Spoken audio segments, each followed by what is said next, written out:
Hi, welcome to another episode of The Lost Island, our D&D campaign on the island of Roveia. This is episode 11, and sadly we are missing our illustrious druid tonight, as Emma has some real-life commitments that have come in the way, but that sort of stuff happens. I'm sure our other characters will survive, or maybe not, we'll see, without her.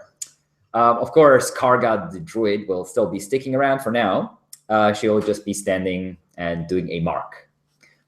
Anyway, we are jumping straight into the game. Now, our heroes, after miscellaneous adventures in the old Wargir forest, have exited the forest. They spent the night at a little hunting village. They talked to Gaian, the Huntsmaster there, and they set out to the old light tower on the east coast of Roveia. They expected to find a wizard that was creating healing potions and doing all kinds of stuff, and talk to him about, well, things. Sadly, as they arrived there, they ran into a bunch of weird-looking armed men, one of them with sort of a half-shaven head, the hair hanging over, like a sort of weird type of mohawk thing going on, and the red bandana around his neck seemed to be the leader, and who told them that these men were working for the wizard, and the wizard himself, a man by the name of Zechariah, was not there, and he tried to basically get rid of our heroes, just shoot him off. They, however, were suspicious. They climbed around the cliffs around the light tower, discovered a half-hidden entrance from the seaside into a cave, went in there, climbed up, and in a series of stealth attacks, managed to take out every single one of the 7 people up there, interrogated them afterwards, after a short brawl with their leader, Torben, said half-shaved, red bandana wearing, a tough-looking, bearded fella. They interrogated several of them, amongst them an older, rough-looking fella called Gerald, who spilled the beans very quickly. Apparently, these people have been sent by the leader of Bloodcliff Village, the pirate leader by the name of, who's known as Dragon Shard. And looks like this Dragon Shard and his men grabbed the wizard Zechariah quite a few weeks ago and were trying to get some information out of him, failed, and sent these people, Torben and his men, back to Zechariah's home to basically look for anything that they might have missed here. Sadly, the player characters showed up and took them prisoner, and now they are intending to drag them back to Thornshire to face justice there, to hand them over to the City Watch or whatnot. All of the pirates are bound, and I think one of the player characters had like a bunch of manacles, if I remember correctly. Yeah, you had like half a dozen or so manacles. I think I had 5. Yeah, so I think you said Geralt is not manacled. So he's like, you took away all the weapon or all the weapons or something, but he's like walking with you for now. If that's, I seem to remember something like that vaguely. He basically told you that he would be happy to not work with the pirates anymore because they forced him to do so anyway a couple of years ago when they attacked the ship that he was a sailor on and took him prisoner, basically, and shanghaied him into service, so to speak. And now it is morning after that fateful little sneaky battle encounter. And you have fed your prisoners, given them a little bit of water, interrogated them, and are getting ready to set out for Thornshire. However, our wizard, our wizard's player, Silas's player, Kevin, wasn't with us for the last hour or so of that, last week's, or 2 weeks ago, or 3 weeks ago, whatever that was. Obviously, if he has to add something to the whole thing. I just mostly wanted to, I guess, the night before this morning, after all the guys are like knocked out and tied up. I just want to like search through through the tower. Like trying to find magical stuff, scrolls, tomes. Okay. Like notes. You can give me an investigation check. Okay. I'm going to use the 18 that I had from Portent for that day. So what's the total on that? So it should be 23, 25? Wait, hold on. Yeah, 18 plus 7 is 25. 25, wow, okay. Looking through a tower, this tower has been thoroughly, so you're concentrating on the light tower, or do you want to search like all 3 buildings? Because if you do, it will take you like half the night. If the light tower seems to be where like most of like the study stuff is, I'm just going to focus in there. Okay. Looking through, this light tower has been very thoroughly searched, and pretty much everything has been taken already. However, you do discover something interesting. In the basement of the, oh, sorry, not the basement, the ground floor of the light tower, there is a secret trapdoor that is still closed. It is camouflaged in the floor. It looks nearly perfectly the same. It's in the corner, not a very big trapdoor, but you do spot it after a while, as you're feeling along the floor and the wall, sort of, you feel the edge of it with your fingers. You run along and realize, oh, there seems to be some sort of opening here. You look around the wall for a switch or something, and then indeed, after about 10 minutes of searching, with your mystical senses, your portent drawing you in a certain direction, you manage to find a little small piece of wall, stone wall, that can be like sort of flipped over to the side, and it reveals a switch that you press, and this is like late at night, basically, and the trapdoor opens a little bit. Hell yeah.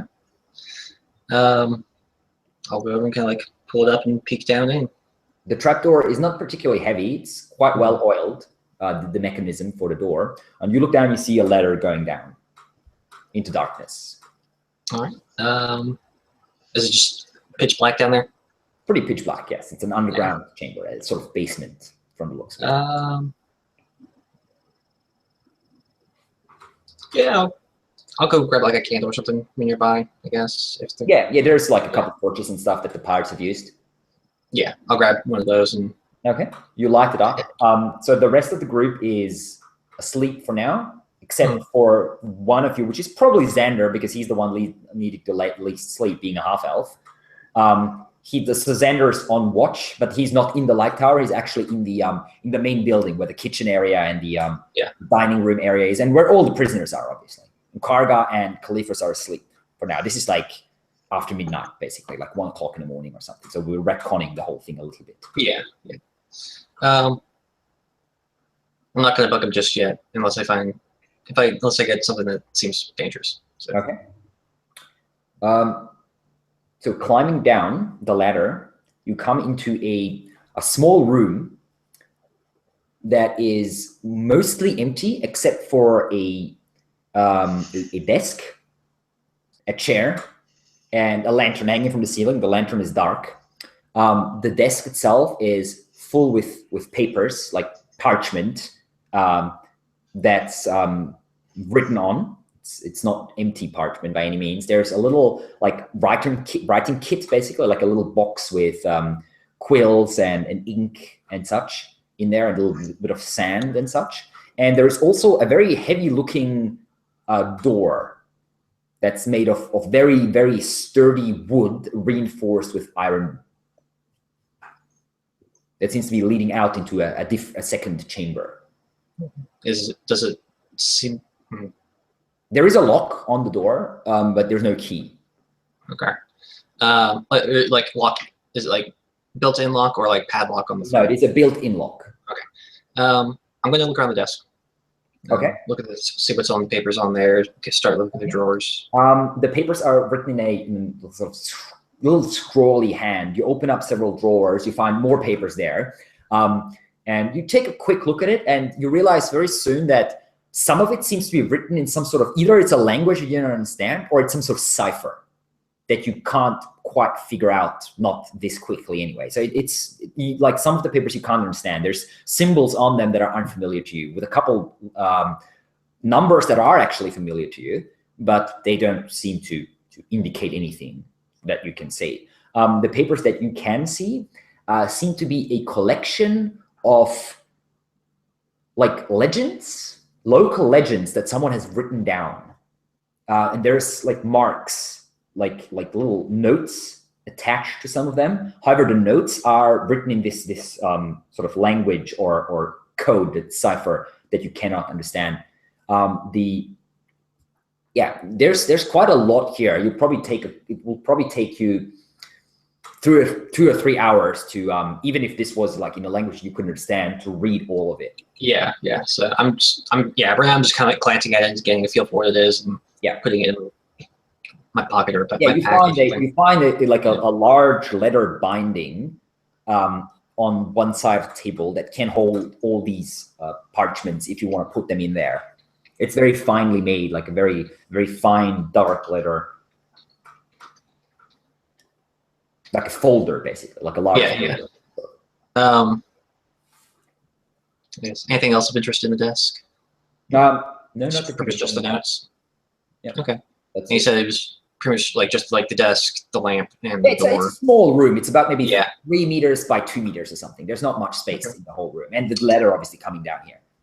Just for shits and giggles, and try the handle on the door. Nope. Yeah. It's locked, definitely.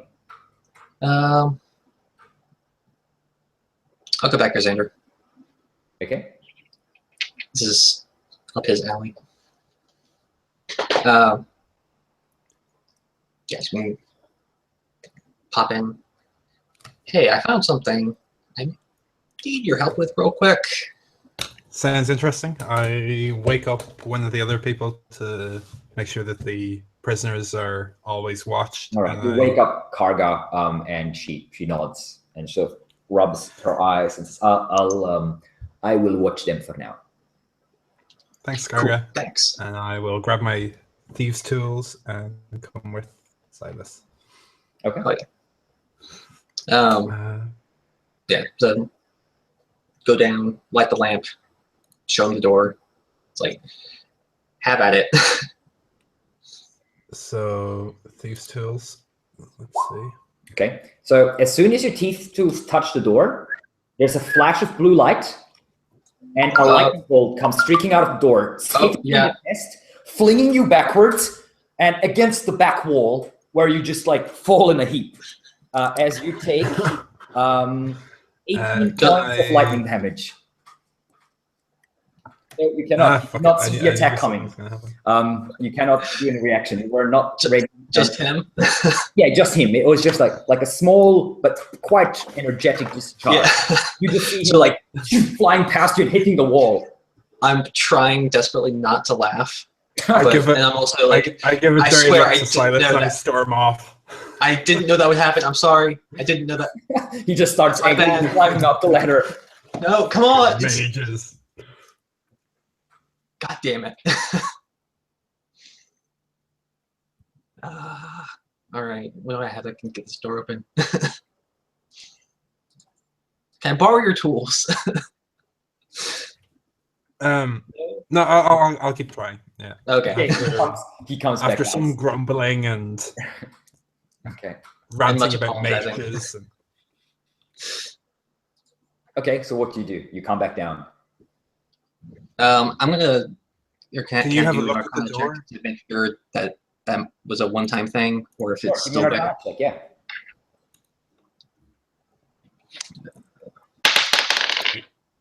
Without touch investigated.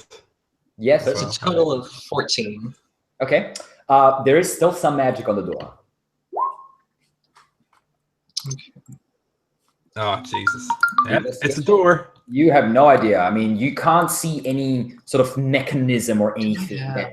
This seems to be a match. For you, it's like a magical trap. You have no idea. There don't seem to be, so as far as you can see, there's no physical components to it or anything. Okay. I don't have to dispel magic, so.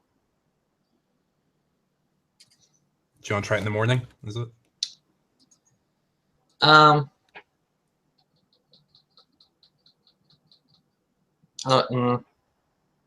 We'll leave it for now, I guess. We don't have the time to really mess with this, sadly. Whatever you think. Sorry? Whatever you think. Yeah. If you want to. By God, we're coming back to this place. We're getting this door open. We'll talk in the morning, but I have an idea about what we'll be doing for the coming days. So, yeah. Okay, cool. Okay. Thanks for your help, and sorry again. No worries.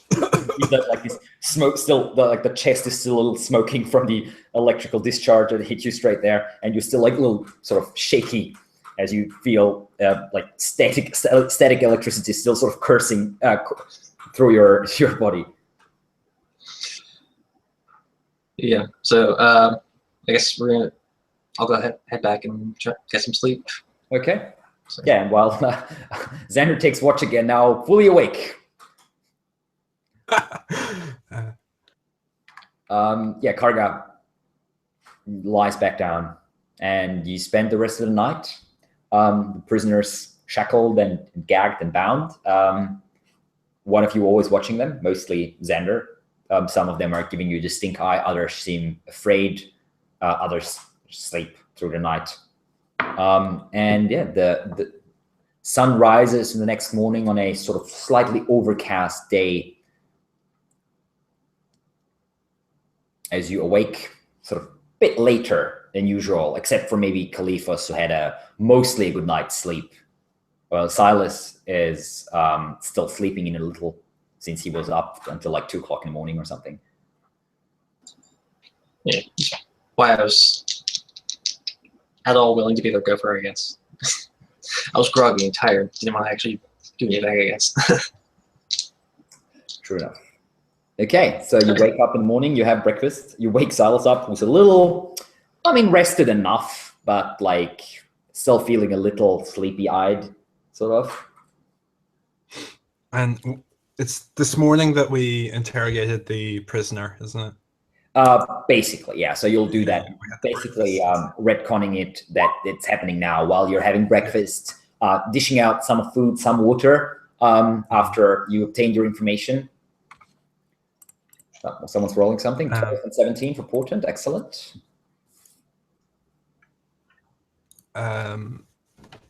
Do we want to head and take these prisoners to Thornshire, or do we want to wait for the pirate ship that's coming and set a little trap for them here? The pirate ship probably has around 40, 50 people on it. We know the numbers from the last day. Yeah, it was like somewhere around 20. 50, yeah. It was 50. 50, yeah, okay. It's probably the Storm Eye that's coming, isn't it? We established that. Yeah, the guy who was second mate on that ship. Yeah. Yeah, okay. We couldn't deal with 50 I think guys. we would fare better than most, but yeah, not 50 people. Not 50 people. Yeah. Oh, Torben was second mate on the Crimson. Oh, so it's the Crimson that's coming. Crimson Eye. Okay. Oh, it's Crimson. Sorry. That's what he had said, yes. The Crimson is the ship of Dragon Shard himself, the bigger one of the 2 pirate ships. And that's then the we one that's definitely coming. Cannot deal with this. Yeah, we don't want to. I'm just going to turn on a light there because I'm sure. dark. Yeah, it's getting a bit. So, the prisoners are fed, well, a little bit at least. They have had some provisions here, so you don't have to dip into your own to feed them. They're shackled, basically still bound as you are discussing. Karga is watching them while the 3 of you are basically discussing your further options after receiving information. Try and find a telescope? Is there any sort of? If there was, is long gone. This this sort of thing is extremely valuable. The pirates would have taken it. Sure. I was thinking. Okay. There's also what we don't want to do with Geralt. Yeah, Geralt's like sitting in a corner looking at his friends. His hands for now are still shackled, but at least his feet are free, and he's not gagged, so he can feed himself and drink a little bit of water. And he looks a little nervous, and some of his former allies are giving him murderous looks.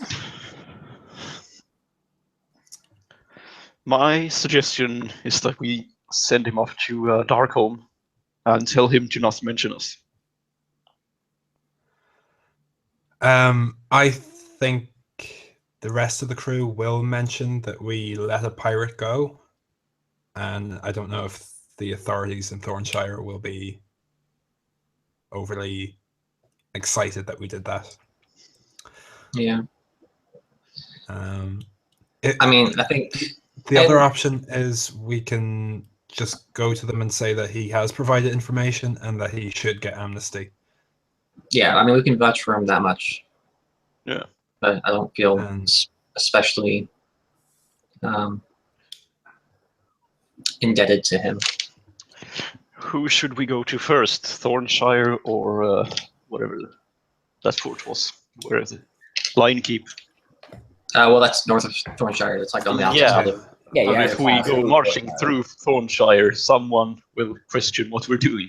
I mean, you don't have to go through the city itself. You can skirt around it. Exactly. The bridge isn't in the city. It's like 200 or 300 yards away from the walls. That's why I'm suggesting going to Lions Keep. Why? I was just not sure why. It's two different authorities. Yeah, but I mean, like the Pudterius isn't going to want to watch these guys. He would probably just hand them over to the Thornshire authorities anyway. Yeah, and like he's the boss of Thornshire now anyway, so sort of. They're still the mayor. Depending on who you ask, but he's has a position of authority in some ways. Yes. Okay, so we take them to Thornshire, find a guard, ask what they want to do with them. Maybe. Yeah. Pretty much. Yeah. Don't forget that you also still have some equipment from last session from the hobgoblin, the bugbears, in your backpack. Oh shit! Yeah, that's right. Yeah, that also. Like what the fuck do we do with this then? Shit. Is this the axe we're talking about? Yeah, the axe and the helmet. You have two things that you haven't really decided what to do with, I guess, yet. Oh, we're just carrying them around for now. Like it's. Yeah, I know. I'm just mentioning them. We should probably hide the axe somewhere.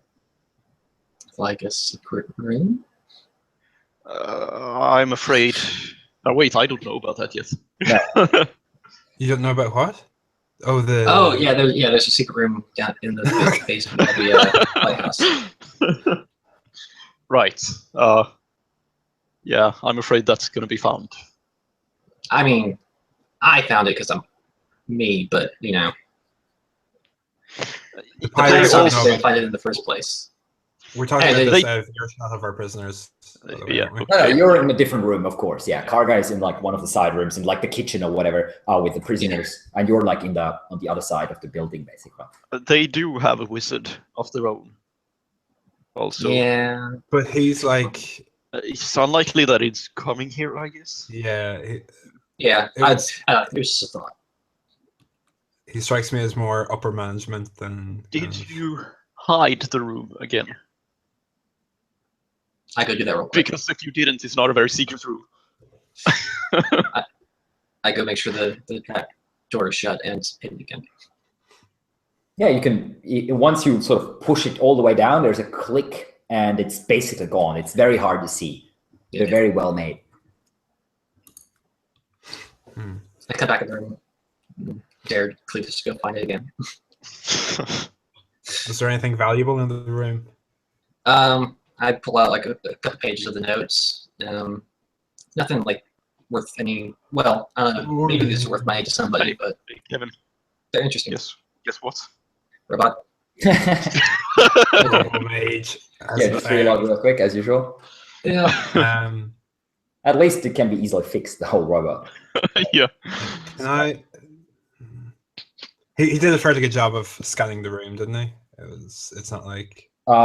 As far as you can tell, I mean, you weren't there, obviously, yourself until you were, and then got hit by lightning. But as far as you can tell, I mean, it's a tiny room. It's not. There's not much that can hide there, I guess. It's just like, as I said, there's a lantern hanging from the top. There is a small desk and the chair, and that's all. Okay, fair enough. And the door, obviously, the large door. That's all there is. Obviously, there's another hidden door nested within that hidden space. Who knows? Also, who should we tell about the wizard? Oh, Thornshire, like they're Yeah. Yeah. the authorities. Just afraid panic, but they seem pretty different on this island, so. I don't know that that would necessarily cause a panic. It would Yeah. cause like a murmur. People would be talking about it, but Yeah, I mean, you know that the wizard was known in Thornshire. He was like, you have heard that he supplied like healing potions and stuff to the city. So it's not like there's no people in Thornshire that that know about this wizard. If you remember, you were at a herbalist shop where you actually heard about this wizard, and potentially for the first time, I believe, with an older woman called Anella who was running the herbalist shop. I think we knew about her before, him before, but yeah, we possibly. didn't. You might have heard it even before. I'm not quite sure, but as I said, so I'm pretty sure you learned about him in Thornshire. So it's not like he's completely. There's also that. I think we should go to the Potentarius and ask him to supply us with health potions from the mainland, since the wizard is dead now. well, they I said think they he's dead. took him away. Yeah, but he can't make us health potions. He's as good as dead. So he's effectively dead, right? Yeah. He can't help you, so he's completely useless. Might as well be dead. I guess I know where I stand with Khalifa. We're heading for Thornshire anyway, yeah? Yeah. We're heading that direction. And we're stopping at the Huntsmasters for the night. Yeah, that's pretty much how far you'll get with the. You could get further with your hurrying, but with like pulling the prisoners along, even that's gonna take you a good day of like pretty full on traveling, which won't be too bad for you because you have horses, but the prisoners will be hard pressed to keep up. Let's put it that way. They'll be pretty exhausted by nightfall, probably. Like we're talking like a full-on like 12-hour walking day, basically. We better get moving then. Do you think? Can you set any sort of magic-y traps for people? Like even can I set up like a crossbow, like Home Alone style? It'll just like shoot the person that opens the door. Wait, okay, but what and where are we trapping? I was thinking just the steps up, the little cave, secret cave. And perhaps the door, and then just. I don't. You have a few spare crossbows now. The pirates had quite a few weapons with them, like scimitar, short swords, daggers, a few light crossbows. So can I try setting? I'll just try setting up a trap for. Sure. Yeah, you can do that. Just like a little rope that's tied to a crossbow, and that's sort of tied to the ceiling, and then it triggers when someone basically stumbles over the rope. Very, very simple type of trap. But let's see if you can figure it out. Just give me a straight up dexterity check. Okay, I can't use thieves' tools are for dismantling stuff, is it? Yeah, this is not thieves' tools as such. Thieves' tools are for like picking locks or disarming traps and stuff. 17. 17, yeah, you managed to without too many problems, with like 10 minutes or so, set up one of those traps pointing sort of down the staircase that's leading up from this the grotto that's underneath the light tower. Okay, cool. Just for take one pirate with me. Yeah. Okay, so do we head off then? Yep. Okay. Well, we're fairly satisfied we've searched the house. Oh, I searched the shit out of that light tower. Yeah, you searched the rest as well. Not in like great detail, but you like looked around and walked around the rooms, and they were mostly empty except for like a few pieces of basic furniture, basically. Okay. And the pirate supplies of this one. Right. Okay. So, do you want to still like keep the prisoners gagged? Yes. Yeah. Or Yeah, sure. Well, I mean, nah. I don't want them like discussing plans to escape amongst themselves as they're walking or anything. Well, they'd be walking close to us. We'd hear them. Okay. Yeah. Well, I'm guessing. Okay, fair enough. Yeah. So, how do you want to like transport them as such. At the moment, they have like their hands shackled behind their backs with the manacles, or 5 of them anyway, and they have six. I checked. Oh, you did have 6. So you have well, you can shackle everyone except for Geralt. So because there's 7 people in total, Torben and Geralt and 5 more, because you didn't kill anyone. So so at the moment their feet are tied together, or their legs, like their ankles are tied together. Their hands are behind their backs with manacles, and they are gagged. Obviously, it's going to be a bit hard for them to walk like that. So do we just set up like a line. rope? Yeah, like a line to like tie their manacles together, basically. Give them enough space to walk.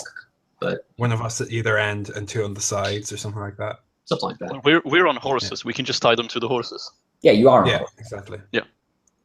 Okay, so do you want to just have them like all in a line, or do you want to split them up in small groups? A line. 3 by 3, maybe. Or 2 lines. Yeah. Okay. Actually, maybe 3 by 4. Yeah. Geralt's on one of the lines. He's not just totally free. Okay. Yeah, sure. Do you want to unbind their legs, or do you want to force them to like, do small awkward steps? Yeah, we're not going to slow this down any more than we have to. And we can just shoot them in the back if they try to run, or Kevin could hold person or something like. Yeah, I mean they don't have any weapons, and you are on horseback, so it's very unlikely. And their arms are tied behind their backs. They can't run very fast with your arms tied behind your back. It's not very aerodynamic. So yeah, 3 of them are shackled together, and 3 others, and I'm assuming that one of you each is holding like the end of the line, or of the 2 lines, so to speak. Yeah. So let's say Karga's holding one, and Khalifas is holding the other, because you're the 2 biggest, the largest of the group members, so to speak, as you're riding. And then Silas and Xander are just riding behind them, basically, behind those 2 lines. And so Geralt is in one of the lines, you said? Yeah. His hands are just bound with rope. I'm worried he's going to get like shanked by. No, he's like in the back of the line. Yeah. Okay. So you're he's in the last one, so to speak. Yeah. He's not. Yeah. Okay. And you set out. And is Geralt gagged as well, or do you allow him to talk? I think we allow him to talk. Yeah. All right. So yeah, as you set out, and he looks up. And says, so you're taking us to Thornshire, yeah? Yep. Right. Well, it's not a bad idea, I guess. I would be very obliged if you didn't hand me over, though. I don't want to see my neck stretched more than it needs to. Hello.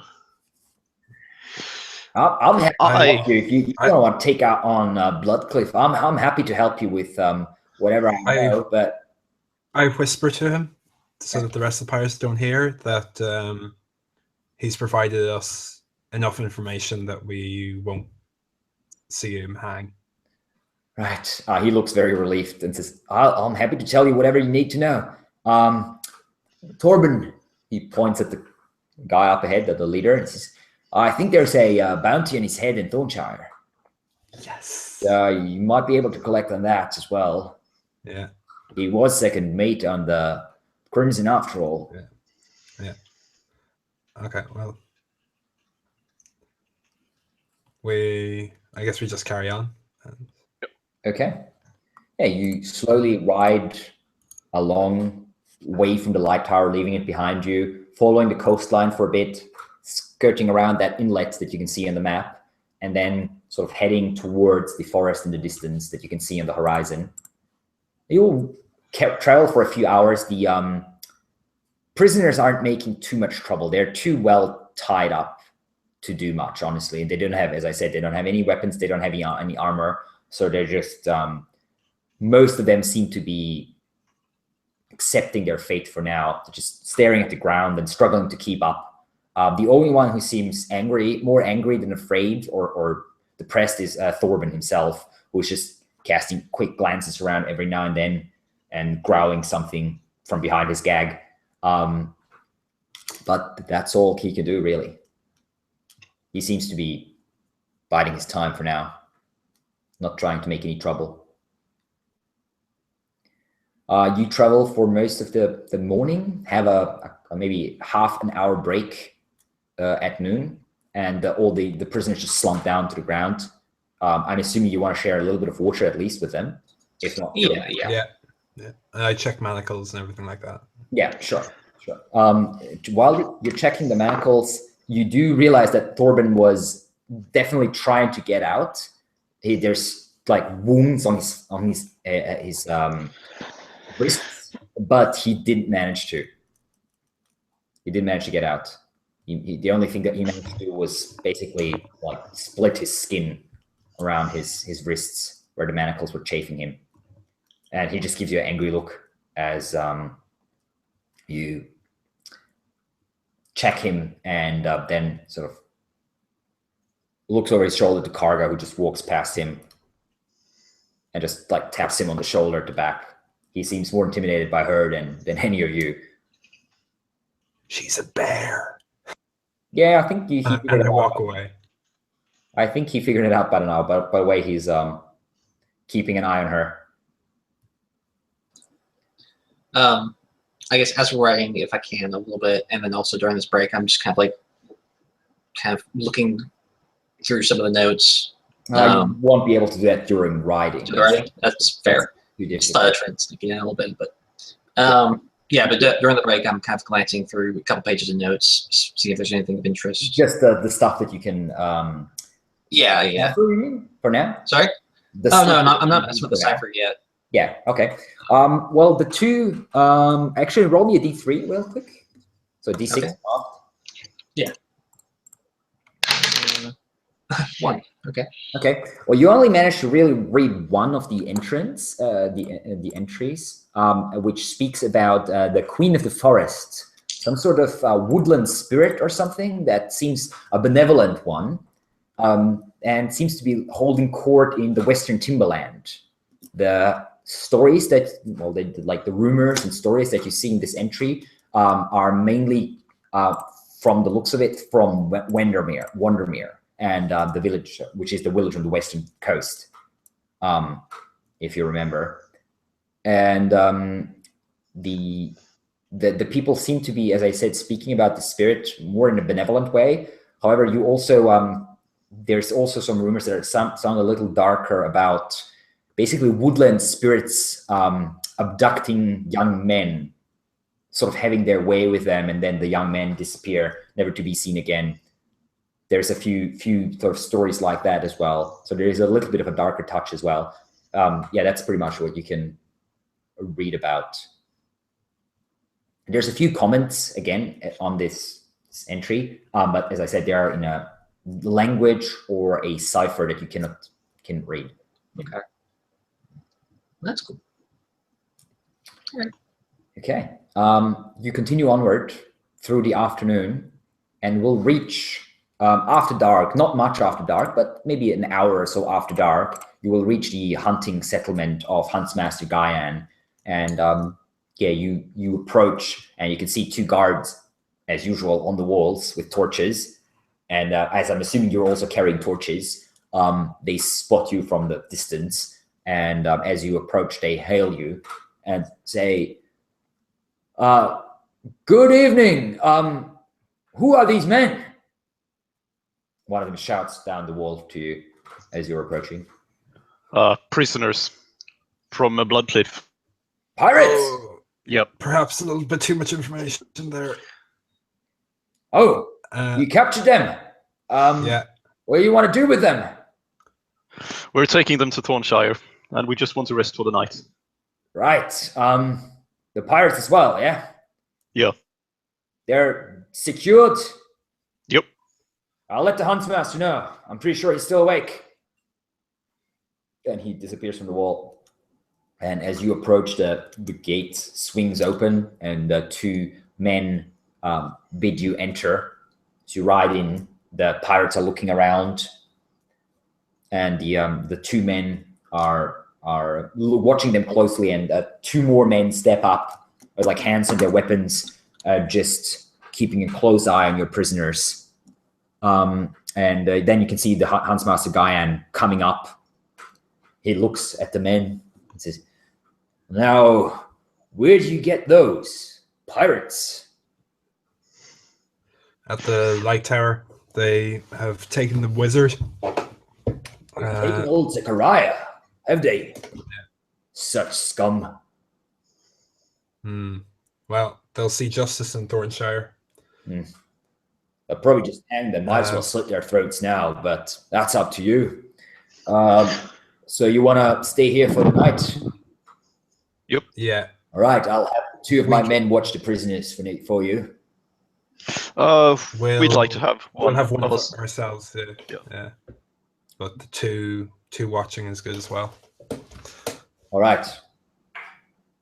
What about this one? He isn't gagged. He points at Geralt, who just gives him a nod and says, I'm helpful." A shaky grin to the Houndsmaster. Yeah, he's been compliant.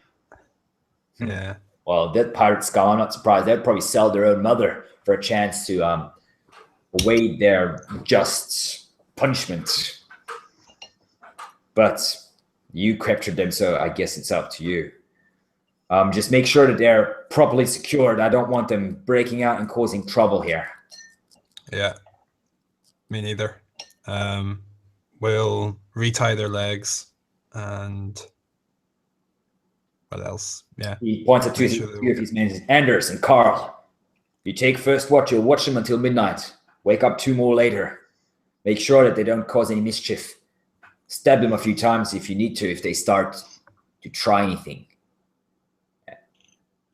And don't loosen their manacles or anything. These bastards are full of tricks. Don't fall for them. Is that understood? The 2 younger men nodded. A blonde one goes, yes, of course, Huntsmaster. We're not idiots.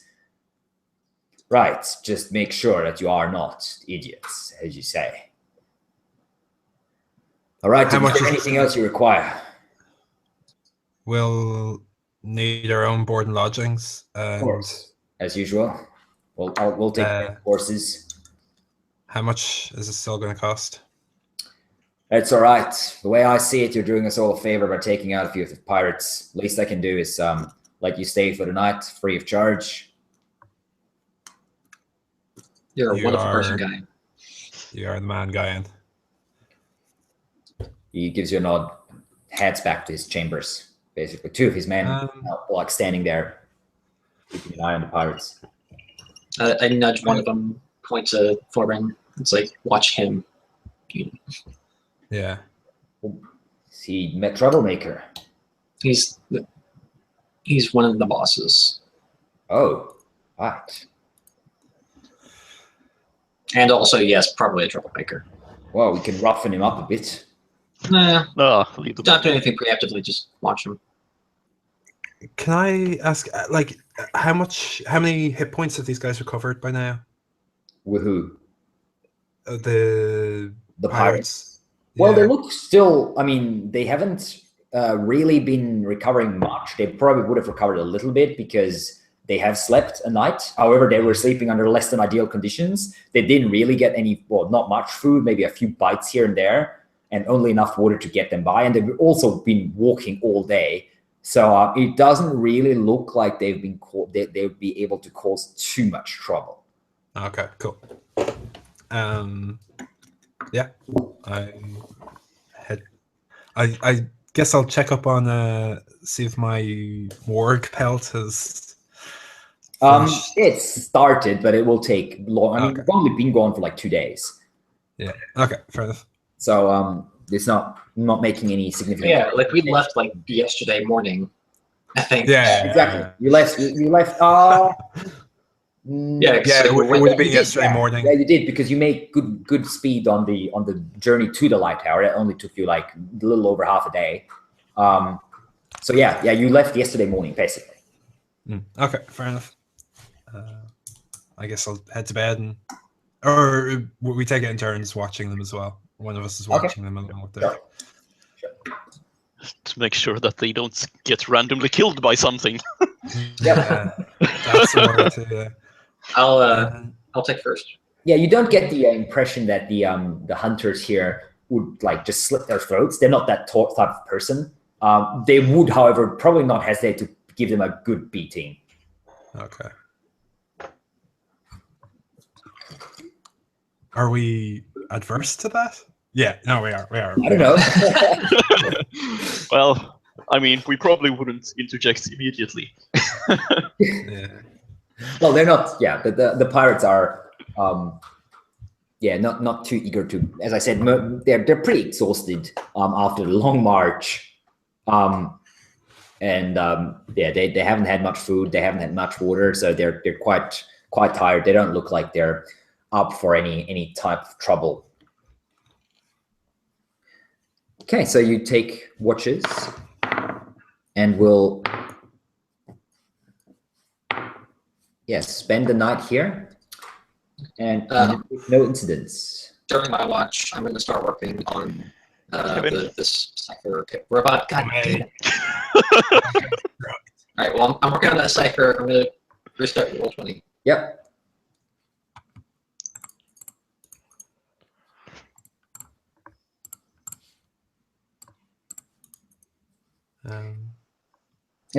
Okay. Give me a intelligence. Actually, let me see if there's anything. I don't think there's anything more significant. No, it will be just a straight up intelligence check, pretty much. I'm just gonna take that 17 from 410. So that'd be 24 total. Okay. Looking at it, it's not a particularly difficult cipher. You just have to figure out like a key, some sort of cipher that basically substitutes a symbol for a letter. It's not super complicated as such. Okay. And some of the numbers, you're not quite 100% sure what they mean, but they're part of the cipher somehow. You start working on it, and you already start to understand it, and you already start to figure out like a couple of the basic letters and such. You spend maybe 2 hours working on it, so to speak, glancing up every now and then to look at the prisoners. But you think with maybe, I don't know, a day or two at the most of like concentrated work, it should not be too difficult for you to break the whole thing and like translate the whole thing. It will be time consuming, but because you have to translate like basically letter by letter, so to speak. Right, yeah. And it's like, this is like, we're talking like maybe 20, 25 pages of writing in total. Sure. So as I said, it will be time consuming, but it shouldn't be too hard as sort of to break it itself. So this like this night I've kind of like figured out the code. Basically, yeah. But the complete code, like, but most of it, yeah. You figure out the letters, right. And the rest is getting easier and easier the more you figure out. And the rest, like, it would take like a full day to basically like decode or like transcribe from code to non-coded all these pages. Pretty much, yeah. Okay. Maybe even a day and a half, depending on how fast you are. But yeah, it will take you quite a while. Maybe not like a full 12-hour day, but like basically like 8 to 10 hours of concentrated work to translate, like to transcribe the whole thing. Okay, that's something I can chip at here and there. Yeah, sure. Okay. The next morning dawns, a little bit of rain, a strong wind coming from the ocean, bringing the scent of salt in the air. It's not heavy rain, but just like it's like a drizzle basically, because the wind is so strong, the rain goes nearly like diagonally, falling from the sky. And you set out if you want to. Before we leave, I'll pay the huntsman 5 gold for keeping us for the night. That's, I think, the usual rate. So. Right. So you're paying this to the huntsmaster directly, or just one of the hunters? I'll pay to him directly. Okay. Huntsmaster guy looks at it and says, "We always appreciate your hospitality. If you insist, I'm not going to say no. We can always lead some extra gold." But he gives you a nod. Thank you. You're always welcome here. Thank you. As long as you don't bring too much trouble home. If you know what I mean. Yeah. Any word from the forest? Any happenings in the forest or anything? It seems quiet, to be honest. We killed a couple of goblins that were, I think, driven away by some of their brethren to the east. The wargs have retreated deeper into the forest, so that's good. They've been the ones that were causing us most of the trouble. But it's a bit early to tell yet. I don't think. I don't think we won't be able to see the full results of whatever you did. Okay. Keep an eye on it, and of course, well, we always do. I mean, forest is our. You can send word to us in Thornshire if you need us. I will. So you'll be at Thornshire for a while, will you? You'll be able to get to us eventually. Anyway. I see. Well, I'll see you around. Good. Thanks for having us. Godspeed. Good hunting. Happy hunting or whatever. Head off. You grab a quick breakfast. Do you want to feed the prisoners as well? Yeah. I'm assuming you're at least giving them water, because 2 days without water would probably be very, very painful for them. Oh, yeah. Water, enough food to kind of get them through the day. Yeah, like basically a small meal. So they're still hungry and weakened, but they're not like suffering any actual consequences from it. All right. You head out and you follow the outskirts of the forest. It'll probably take you, pretty much all day to reach Thornshire. It's nearly the same distance, maybe a little less from here to Thornshire than from the light tower to here. It's sort of nearly exactly halfway, in fact. On the road, you do see maybe 2 or 3 like small groups of travelers. One seems to be like a small caravan heading for Owl Lake, and a couple of like hunters from the area. And they're all obviously like looking at you a little surprised and confused as you are traveling with 7 bound men, 6 of whom are gagged. Have you, by the way, taken the pirates' weapons with you? Probably anything that looked valuable, I guess. I mean, they're decent weapons. They're nothing fancy as such, but they're like decent scimitars, short swords, daggers, a couple of light crossbows, that sort of thing. Probably not all of them. Yeah, because that's a lot. I mean, that's a lot of weapons. Yeah. Okay, so just like a few here and there, basically. Yeah. Sure. I should have offered a few to the huntsman if I'd known we'd brought them, but anyway. Well, we can retcon it real quick if you want to. They'll be happy to accept especially a couple of the crossbows.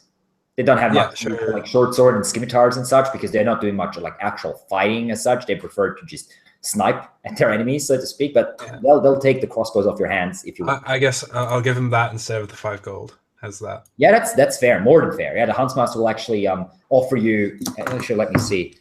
How much is a crossbow worth? I think a light crossbow is actually not that cheap. Yeah, so the Huntsmaster will actually offer you in exchange. He will offer you about 50 gold in exchange for like maybe, I don't know, say 4 crossbows or something along those lines that you have taken. We take less than that, and how much you want to take? I mean, that's half price basically, so I think it's fair. Yeah, it's a fair price. It's definitely fair. Okay. Yeah, Kalifos knows how much weapons cost very well, because he handled different weapons in his life. So you take a fair offer. It's basically not much less than you get from the average merchant. Okay, so 12.5 each, I guess. Is that fair? Yeah, 12.5 gold. You mean for yeah, sure. Okay. Yeah, we'll put them to good use. And after that you head out. And as I said, travel most of the day. The weather is slowly starting to brighten up. The sun is pushing its way through the clouds, and around noon or so, the rain stops. There's still quite a stiff wind coming from the sea, but the breeze is nice. It's not too terrible. And as you have a break, I'm guessing around noon as always, and then at the sort of mid-afternoon, you reach the area around Thornshire, and you can see the little, like the large fields, with a few farming houses in between. And now you're obviously starting to draw major attention, because there's people working on the fields, and they're like looking up as you walk past. And like one or two farmers shout over like questions, "Hey, what's going on there?" Or like, "Who are these people?" It's up to you. I don't think we answer. Okay, you just ignore them. Yeah, they're not going to press the issue. They're like more curious than anything, really. Geralt is looking more and more nervous now. He's just like saying, you remember your promise, yeah, Master Half-Elf? Yeah, don't worry, Geralt. All right. Get Geralt. Hush. Yeah. Let's go. Okay, and just as night falls, the sunset basically to your left, beyond the hills in the distance, you see the walls of Thornshire in front of you, the southern gate that you are now approaching. There's only 2 gates in Thornshire, really, and the harbor as such. Would we know where to take criminals? I mean, probably guards gate. probably we the could guards just go to the barracks. You have been there. You remember that the watchmen of the city watch are called the Black Cloaks in Thornshire because they're wearing black sort of leather cloaks as sort of a uniform. And you know, because you have met their leader, that they are led by a white-skinned dragonborn by the name of Vorax. And you have been to their barracks, their like headquarters, which is within the inner city, what the people of Thornshire call High Town, which is sort of in the center on a small hill surrounded by an old ancient stone wall. I mean, we should probably ask some of the guards at the gates to help us with this. Yeah, you can see like 2 guards. Or at least run ahead, and tell them that we're bringing in prisoners. Yeah, you can see 2 guards standing at the gate. They're not really looking particularly diligent. They just let people pass in and out, just giving them a quick look over, both clutching spears, both wrapped in these black leather cloaks that you have seen. And then I imagine that changes very quickly when they see her. Yeah, when they see you, they're like, one of them's like, hey, and points your way, and the other one looks up, and they're sort of giving you a closer look. And as you approach, one of them, a blonde, slightly bearded, fairly tall fella in his maybe mid-30s or so, steps up, clutching his spear, and he's like, who are these people? What's going on here? They're prisoners, and we would... I see that. Yeah, of course. One of them has a bounty on them. At least one. A bounty? Yeah. So you're bounty? Are you? Yeah. What the other guy says, I believe I've heard of them. They're working for that mainland baron. Yeah, that would be us. That's you, right. Well, what do you want to do with them? Can you send who are they anyway? Vorax that we're bringing them in, please. And right. I'll send word to the commander. So you're bringing them to the barracks. Is that the best place, do you think? Well, that's where the dungeon is. We can take them off your hands. But the commander will want a word with you. I can tell you that much. Yeah, we'll head there anyway. He looks at the other guy and says, Tim, go and find the commander and let him know that... Who are these people again, do you say? These are...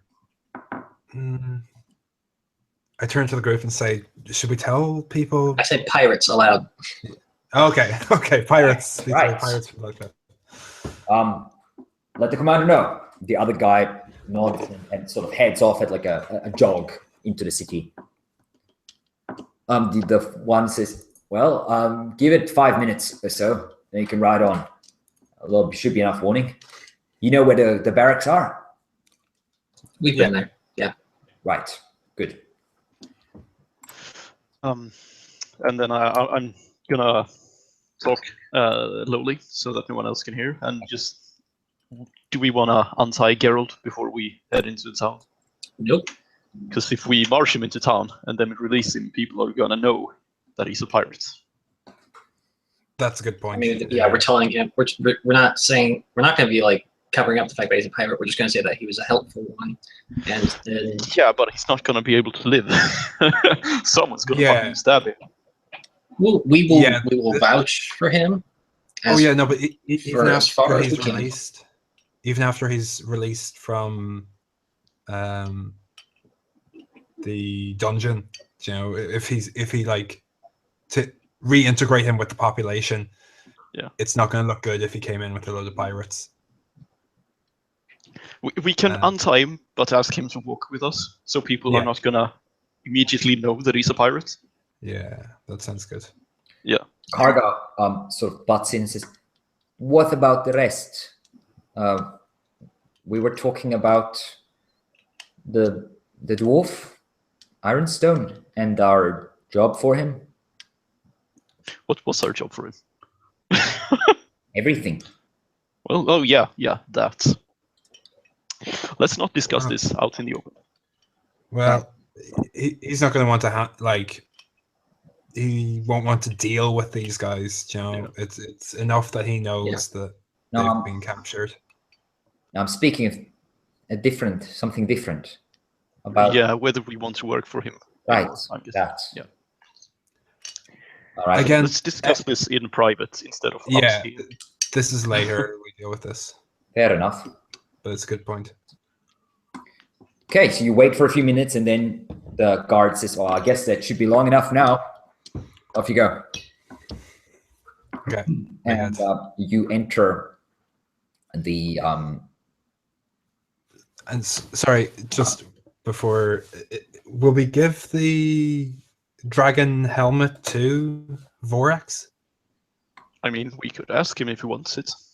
Mm. But magic items don't come cheap. Yeah. He might really like us then, but... Well, we could give it as a gift.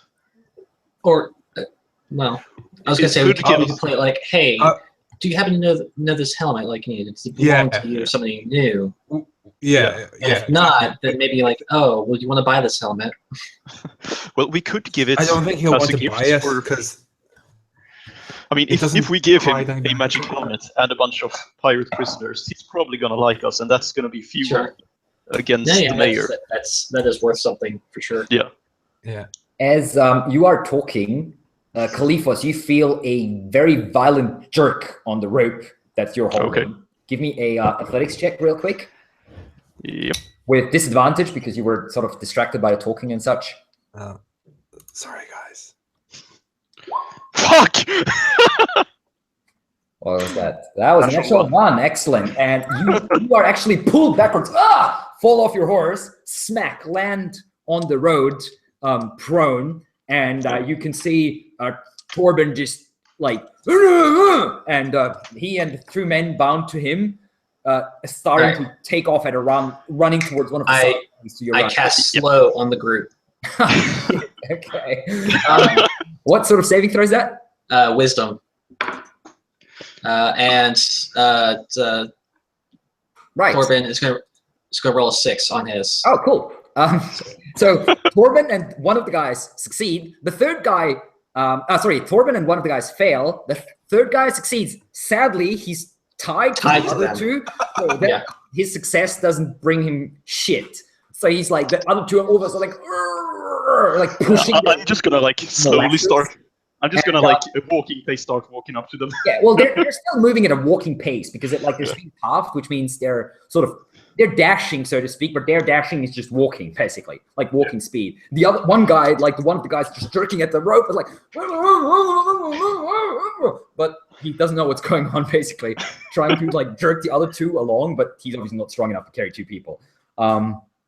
So you can pretty easily, Khalifos, you jog up to them and easily catch up to them. You can see like people are looking now in the middle of the road at these 3 guys, 2 of them just like walking slow motion, the other one like panicking, and the tiefling that's sort of now running up to them.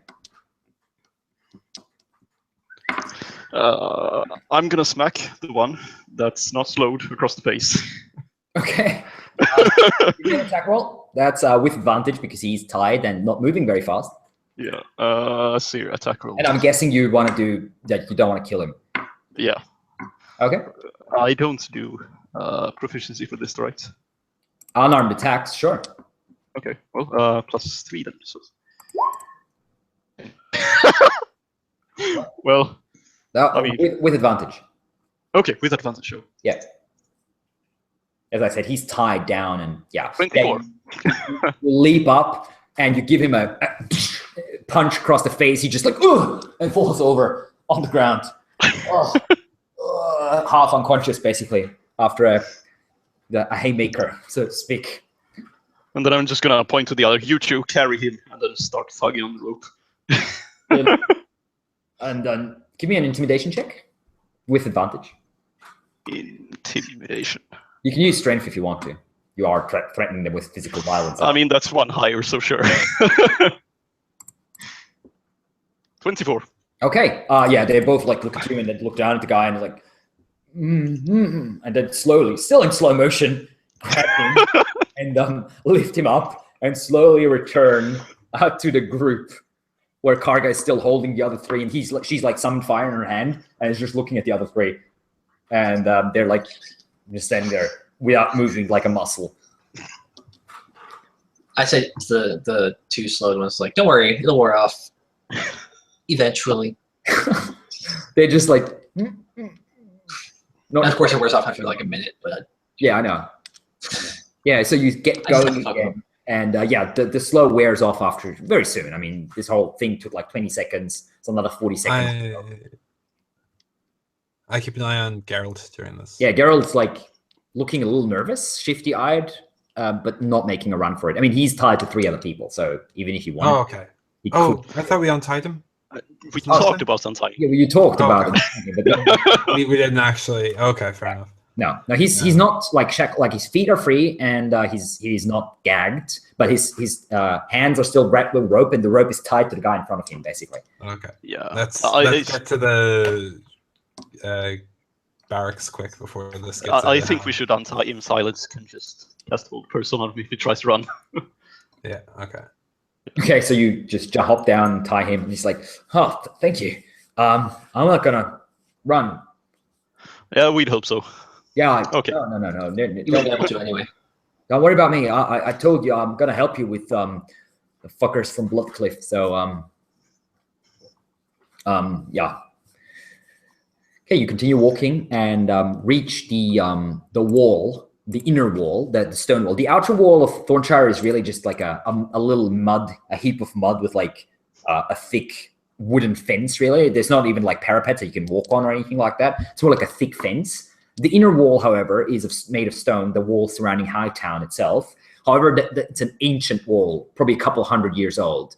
Not very well preserved, but it's still a thick stone wall. Not very high as either, but much better than the other wall. The gate leading up with the portcullis is open, like the portcullis is up, and there's a small group of guardsmen already waiting for you.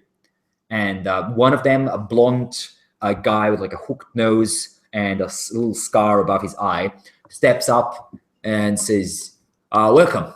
You're the ones with the prisoners, obviously. The commander sent us to take them off your hands. We'll escort them to the dungeon. And the commander wants to see you.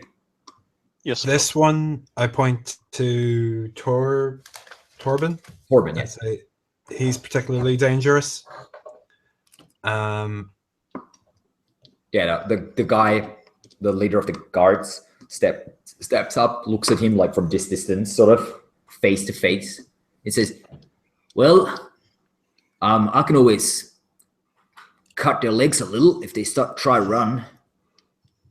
And I'm sure you can handle this. Torben takes his head. This one, and I point to Geralt, has been very helpful, and we'd like him treated a little bit better. Well, he's going to go to a dungeon like with all the others. Maybe not in a cell with the others, if you can. Right. Yeah, makes sense. We'll keep him outside, give him a meal. But he's going to the dungeons. Perfect. Thank you very much. And one of the guys steps in and like grabs Geralt by the scruff of the neck, basically, and pushes him forward. And the other are just like surrounding the other pirates, pointing at them with short swords and spears and leading them off. Which, I mean, the guard barracks are only like 100 feet away from the gate that you're at the moment. So it's not like they can have to lead them far. And you obviously also easily overtake them and give their horses to 2 guardsmen that are waiting. And one of them says, "Commander's waiting for you inside. Just walk in, go to the end of the hallway, and take the door to the left." Thank you. And we head in. Okay. You walk in and you come into a room that it seems to be some sort of training room. You see like a couple dummies on there, and there's a bunch of like padded like leather jackets there, and a couple spears and swords. Some of them are made of wood, others are like just blunt edged but made of iron. And you can see Vorax, the large, towering, white-skinned dragonborn, like horns curled down at the back, a nasty fanged grin. He's about 7.5 or nearly 7.5 foot tall.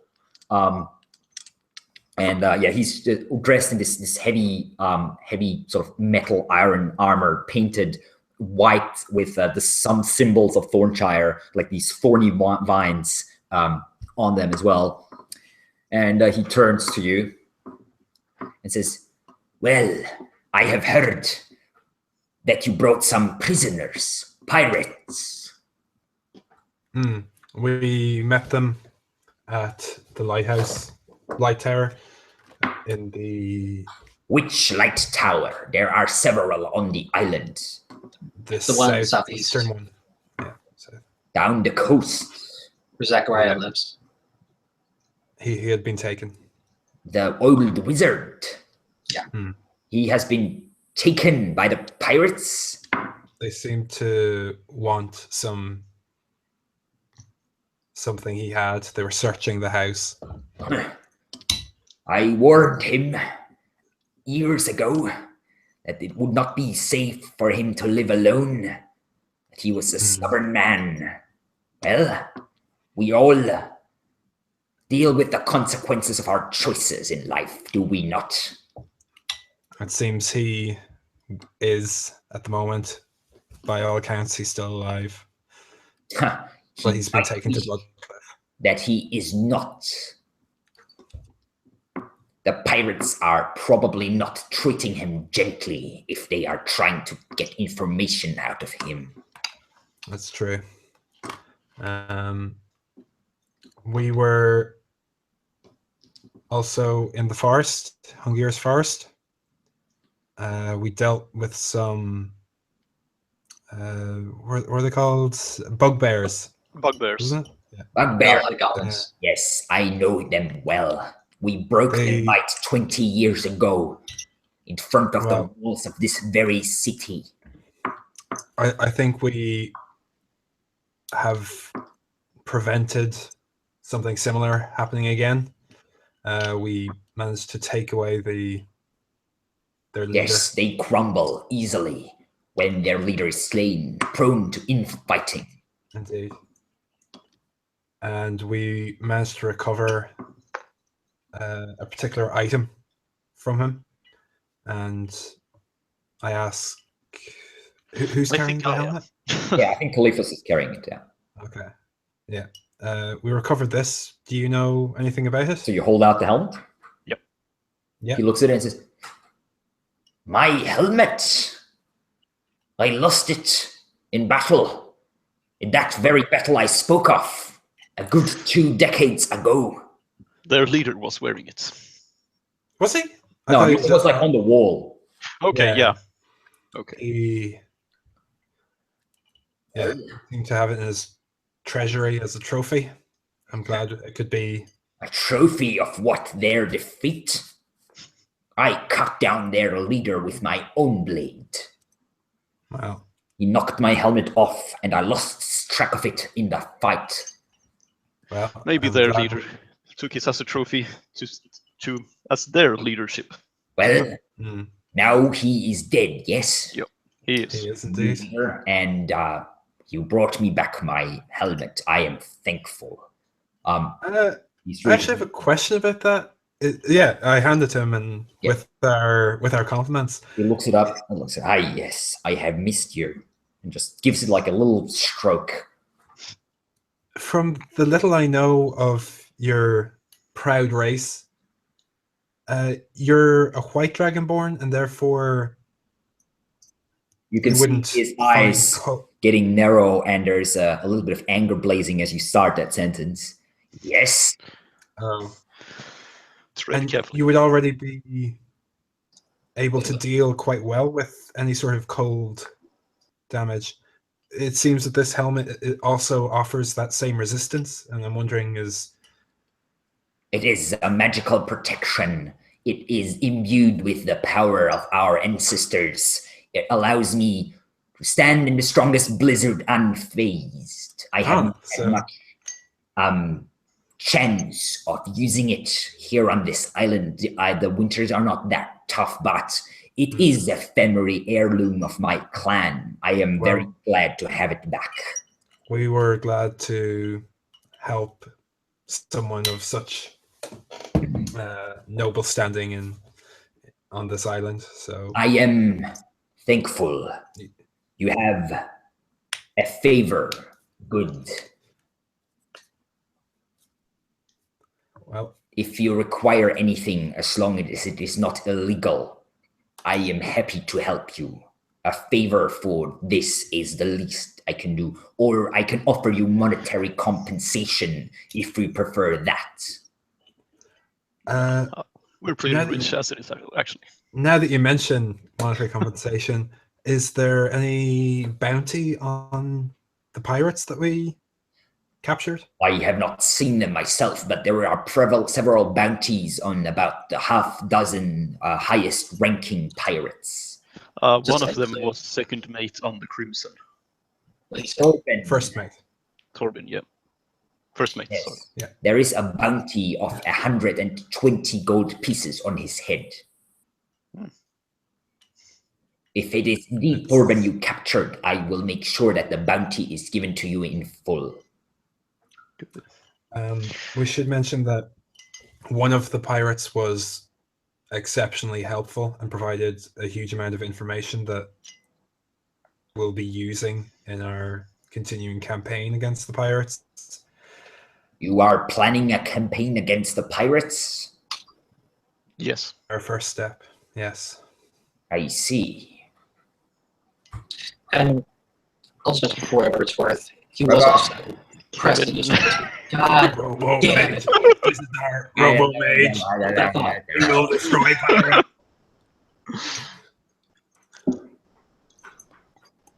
Yeah, Silas is smoking too much. He has to like talk. We need to play some sort of like future setting game at some point. So I can play an actual Robo Mage. Yeah. It's called Star Wars. Yeah. Yeah, I'll also mention for whatever it's worth, you know, he was pressed into service against his will by the pirates. You know, do with the affirmation what you will. I see. So you ask for his life? Pirates are hanged in this. I ask for maybe some special consideration, but I won't tell you what to do with the prisoners. That was always clear, but if he was helpful and continues to be so, if you say there is a campaign against the Blood Cliff in the making, then I will be prepared to let him live for now. He was captured by the pirates, and it seems that he did what he had to do to survive. Well, as I said, we all face the consequences of our actions. If he robbed, then he will get what is coming to him. But I will interrogate him myself to make certain that he is helpful and ready to be helpful. I can offer him for now to keep him in the dungeon. That way, if you need further information of this man, you can find him here. I haven't run this past the group, but as we plan for our campaign against the pirates, it would be extremely helpful to have the aid of such a well-trained force as the Black Cloaks. I Would you? am commander of the Black Cloaks, but I cannot lead them out of the city unless the mayor gives me a direct command to do so. The Black Cloaks are a protective force, not a attacking one. Very well. But well, with some consideration, the mayor might see the need for such an action. I owe you. I might be willing to lend a hand. Good. That's as much as we can ask for. Yeah, we'll be having a planning stage at some point, and it would be extremely useful to have your input. We will send an invitation to you in the coming day. You know where to make sure you RSVP. Yeah. One more thing. You have just returned to the city, yes? Yeah. You are working for Ironstone, yes? We, as yes. I understand it, we have a contract with them. Yeah, we were brought to, he paid for us to come to the island, and we provide our services. Well, how do I say this? Plainly. I do not think you will be able to work with him anymore. How so? God, is he dead? The people here hesitate to speak of it. But 2 days ago, a man came from Lion Keep, afraid, injured.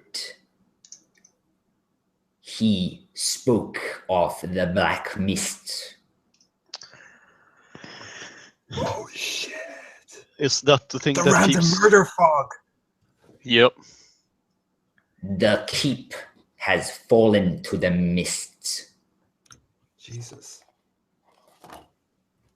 Or gods, I should say. Yes, you should. My bad. This man, he is being treated by the old herbalist in the western part of town. We held him here for a night. His mind seems damaged by what he has witnessed. Was he a human or a dwarf? A human. Okay. He was one of your soldiers, or Master Ironstone soldiers. Yeah. It's hardly the captain of the guard. What's his name? I forget his name now. Carry on. This is... I do not know. I cannot tell you. If you wish to speak to him, go to Anella's herbalist shop. Yeah, we know. She is the best healer in town, despite what others might say.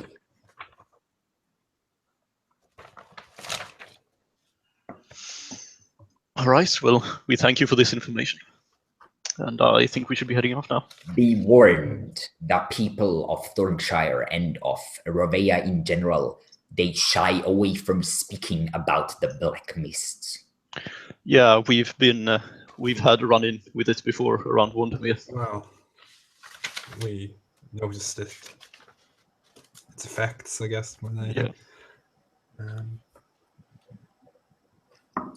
Does anyone... Are there any lore masters who may know something of the nature of the fog or the Your best history bet, behind it? I believe, would be one of the temples if the wizard Zachariah is out of the picture. I mean, I lean into Xander and say just to him, it's like, I have like a stack of notes about like lore and like legends from these islands. Okay. We'll go through that. Yeah. Yeah. Thanks for this information. We will proceed to investigate it further. Has anyone been out to Lion Keep since the event? People here, they are afraid of anything that has to do with the Black Mist. Is there anyone that isn't? Any crazy researcher or anything? I do not know. I have not heard of anyone. People ignore it. They treat it as a force of nature that cannot be opposed, and they prefer to not think of it. It is a tradition to ignore it in some ways. You humans are good, he looks at Silas, at ignoring the things you do not wish to see or think about. You are talking to the wrong human. Well, we will only human here, so. No, I understand. He gives you a nod. Thank you for my helmet once again.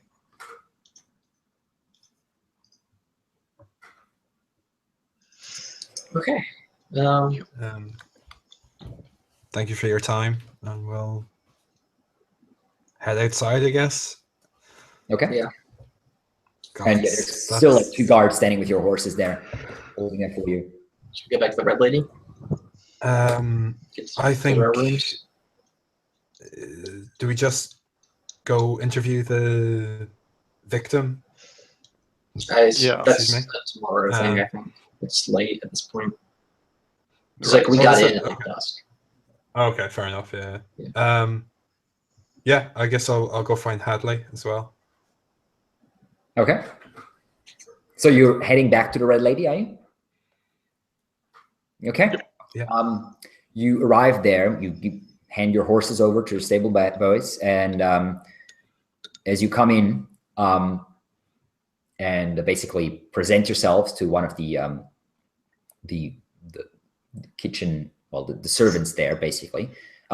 She looks you up and down. The Red Maiden by now, it's because it is after nightfall, is quite full. There's a little bit of music going on, a mumbling, a murmur of voices, conversations. Quite pleasant. You smell food, you smell drink.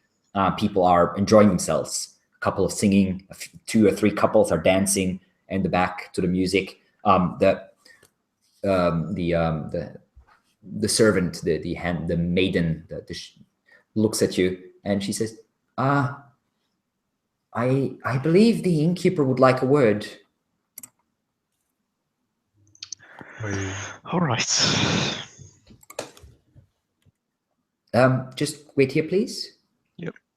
And she disappears back through a door into back and comes back about a couple minutes later with a woman that you have seen before but never talked to, I believe. A pretty dark-haired woman, not the youngest anymore, maybe in her mid-40s, but still very attractive, long dark hair, very sort of pale, nearly white skin, dressed in a very elegant red gown.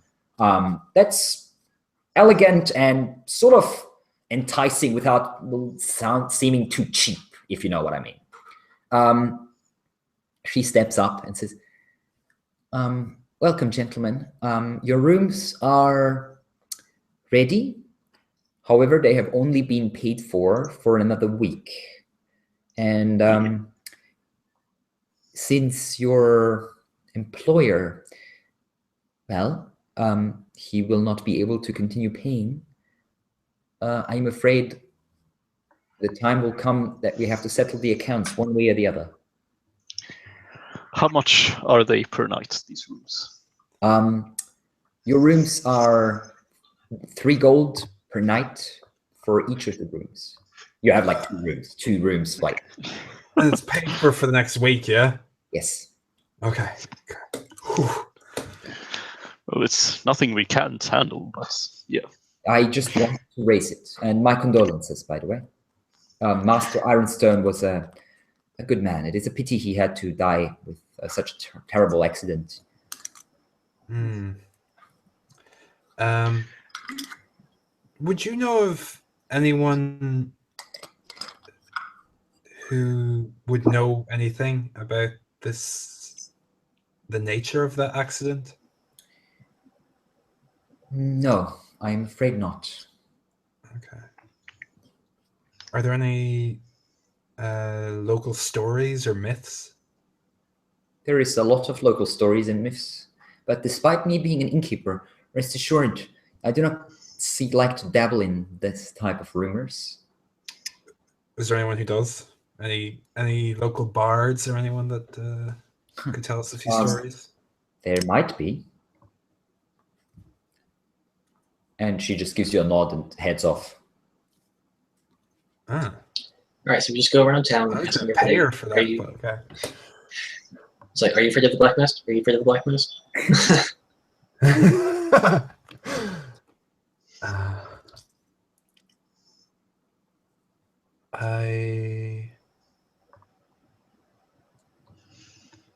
Yeah, I guess I'll just go find Hadley for now.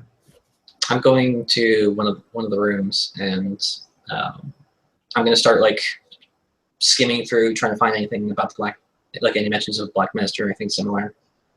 In the notes? Yeah, in the notes.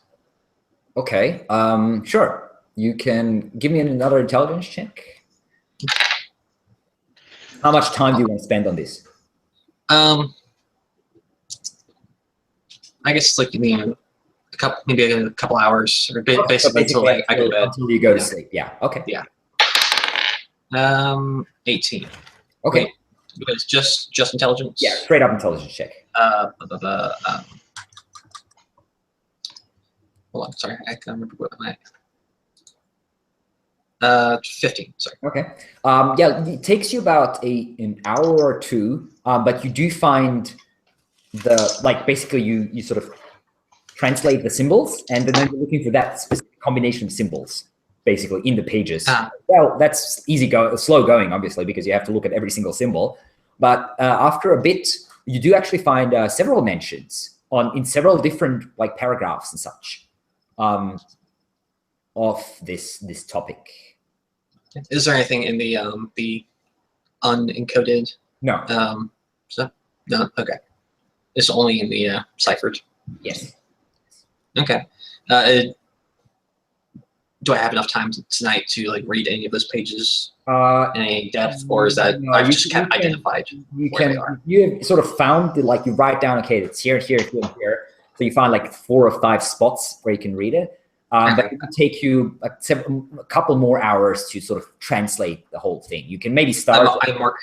I put those sheets together or something. And yeah. You can mark them. You can just add a few marking, maybe a line or so to figure out where that is. Sure. Okay. So what is Khalifa's doing? I don't really have anything to do. Okay. I mean, you can just head up, have a drink, have some food, and head up to your room and go. How late is it, actually? Oh, it's about maybe 8:30-ish when you sort of arrive and put all your stuff away. I think I'm going to go check on our errand. On who? Errand boy, I forget what his name is. Hadley. Hadley. Silas already said he's going to look, but you can go with him if you want to. Xander. Okay. Yeah, Xander. I'll go with him. Oh, yeah, sorry. Yeah, Xander. We also... if Cargo wants to come as well, I'm going to go find Hadley, and then I'm thinking I go interview the victim, the survivor of the fog. It's pretty late. I think we'll leave that for tomorrow. I thought it was 8:30. Yeah. It's after dark, but it's not super late in the evening. Mid-evening. Yeah. It would be... I don't know the social graces of this town. Would it be I mean, it would be a late visit. It would be a little pushing it, but not terribly so. You see, I kind of want to head out to the keep first thing at first light tomorrow. So I don't know when else we'd have a chance to see him. And I don't really care if it's late. About that, word is probably going to spread around town about our prisoners now. Yeah. And the informant is probably going to lie low. Good point. Is probably going to know that they've spilled the beans. And is going to run.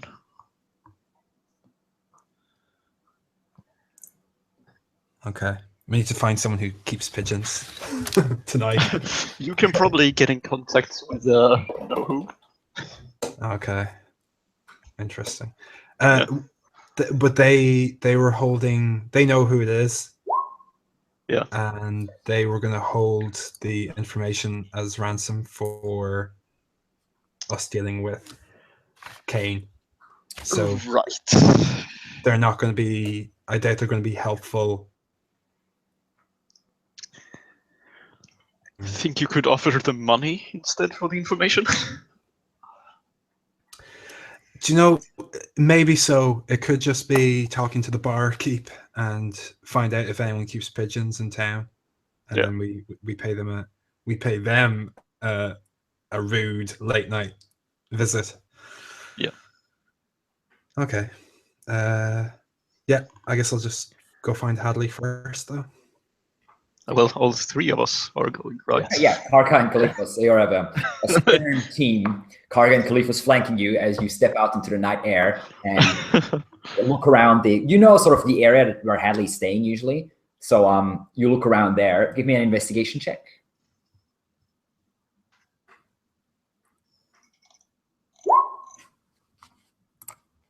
Oops, that's the wrong. Great. That is okay. So after looking for him for about an hour, you're like, no idea where he is.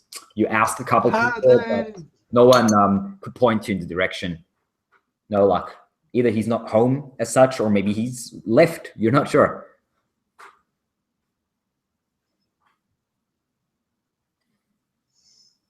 Okay. Well, I guess want to go to the other place then. We go to, I believe it's called the Three Crows. Three Crows, yeah. Yes. That's the Shady Inn. Yeah. How about you go there yourself and we head over to the To the where? The herbalist. Oh, good thinking. I will do that. And I'll at the herbalist. Okay.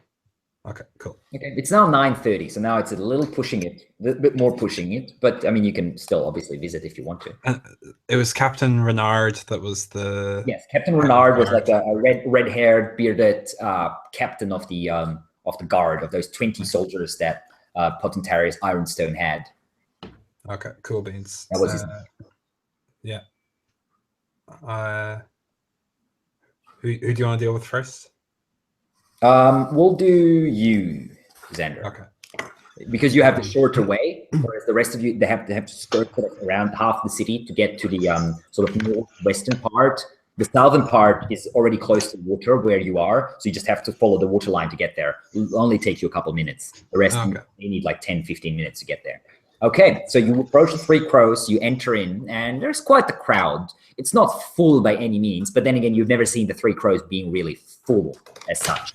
It's just one of those nights where a few people are sitting around and drinking, enjoying themselves, but there's always a little bit of a sort of quiet atmosphere. It's just that sort of place.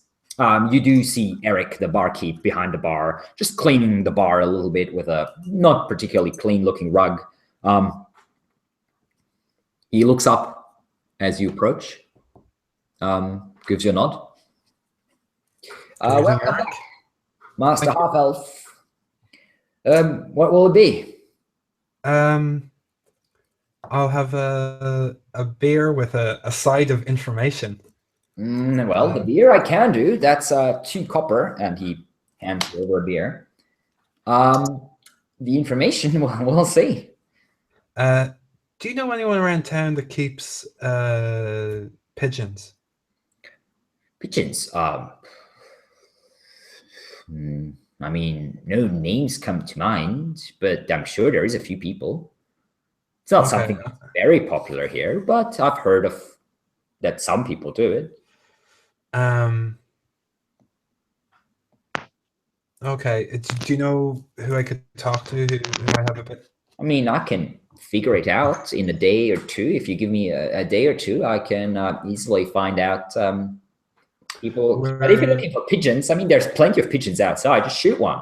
No one give a shit. They're the rats of the air. Yeah, that's true.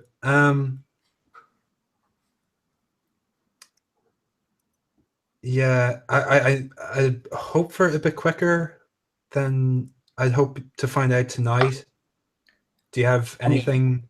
It's not impossible. It's he leans forward a little, says it's gonna be a bit more expensive. I drop, I guess, 3 gold. Okay. He looks down. Give me a persuasion check. I'm just click, click, click, click, click, click. Persuasion. All right. Oh wow. Okay. He gives you a look and says, "All right. That sounds like a reasonable price." Takes the coins. Says, "Well, we're open until about 3 o'clock. If you come back then, I should have some information for you." Excellent. Keep it as low key as you can. I know. I just thought I'd say. Otherwise, last time I was in, I asked you about the fighting. Is that happening anytime soon? Do you know? It was Tuesdays and Thursdays. You're speaking of the Kraken? Yeah. That's happening tomorrow, yeah. Oh, perfect. Cool. There's a little scuffle going on tomorrow. If you're willing to go spend some money, Kraken's a good place. I can recommend you so you're not, stopped from entering. That would be appreciated. I'll be bringing. I'll check with my fighter and see if he's up for it. Oh, you want to enter someone? Sure. There's a little fee, couple of gold, I believe, but a man of your standard should easily be able to afford that. If you want to bring your fighter back tomorrow at sundown, I'll see if we can put him in. Okay. So to speak. Is your I don't know. Fighter more interested in sort of the bare knuckle type or the weapon type? Because we have both. There's dagger fights and there's fist fights. I'm gonna say dagger. Yeah, he'd be into both. All right, we'll talk about that tomorrow. For now, let me find some pigeons for you. Excellent. And the hidden dagger thingy? Oh yeah, I had nearly forgotten. The straps that you were looking for, of course. He give me a second. He walks out in the back and comes back and puts 2 of them, like 2 straps with like sheets in front of you. If you press here, the daggers jump out a little, so you can grab them easier. You can wear them around your arm or on your. Most people prefer to wear them like around your ankle, so the daggers come up from their boots. Fair enough. That's excellent. Thanks very much for that, and I will see you at 3. Pleasure doing business with you. You too, Eric. A nice evening. And if our mutual acquaintance Lucan is asking for me, the scouting, we had an initial scouting mission. It went okay. Oh, I really don't want to know. Will be. It's still work in progress. We're right. As I said, yeah, that's grand. That's all you need to know. Thanks very much. And I head looking for the other 2. Okay. So you've been to the herbalist shop yourself, I'm guessing. So you'll find it. Karga and Khalifos, you reach the herbalist shop after about a walk of 15 minutes. It's like 9:45 or so. Most of that's part of town, because that's more of the rural part of the farmers and such, is very quiet. There's hardly anyone on the street, and there is the most of the houses are dark. The herbalist shop, however, has light in one of the windows. On the first floor. There's like a ground floor and the first floor, like the window where the windows are like in the roof, so to speak. And one of those roof windows still has some light blazing from it. Okay, I'm gonna knock and not enter directly. Okay, you're knocking at the shop door. Mm-hmm. Okay.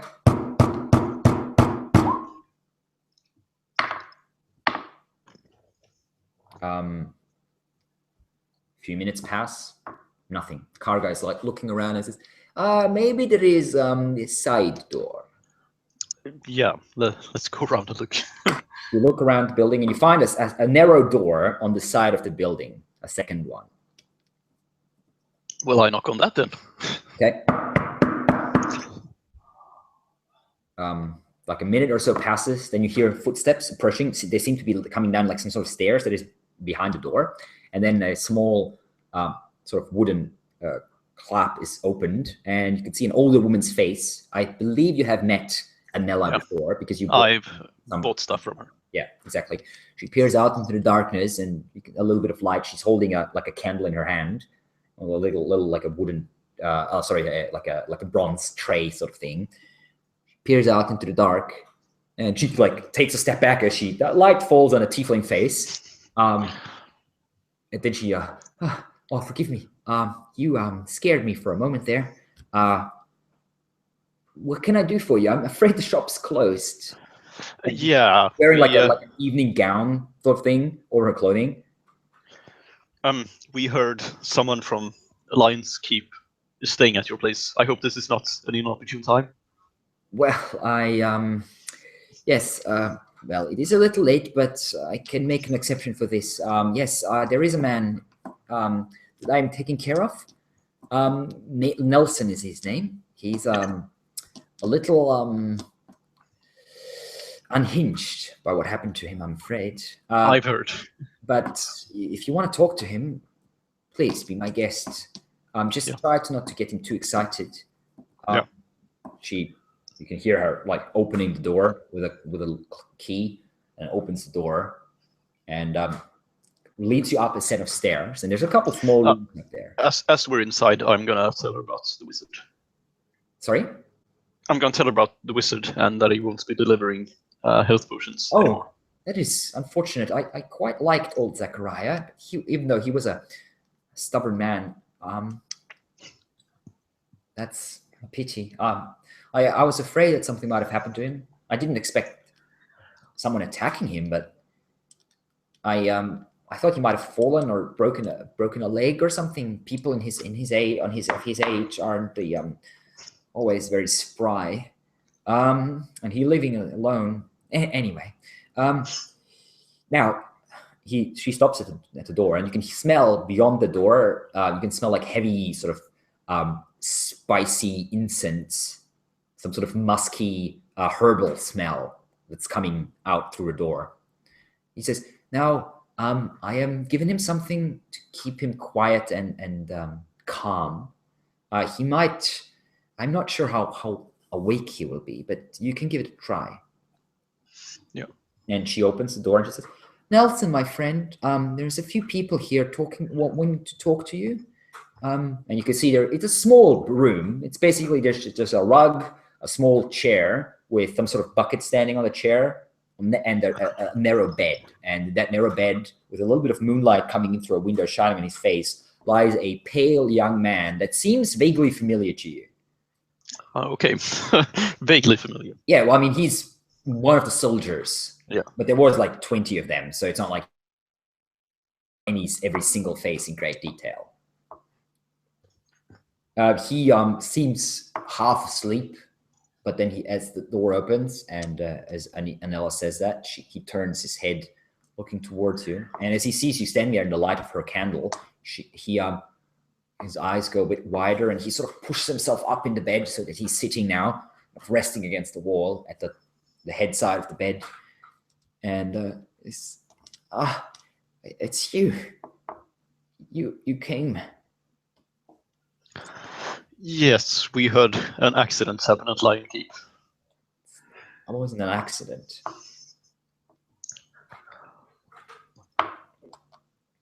Anella says, I'll just be next door. Try to not get him too excited. And she says that quietly to you, and then heads over and like enters the next room over. You weren't there. No. We heard of the black mist We've seen what it's done in other places. Well, there's monsters in the mist. Different monsters. Or because when we saw it last time, there was a griffin, apparently. Or something. Yes, flying beasts. All right. They came from the skies. The sky went black. Clouds, darker than anything I'd ever seen. And then this mist. It seemed like it came from the clouds, descending down like smoke.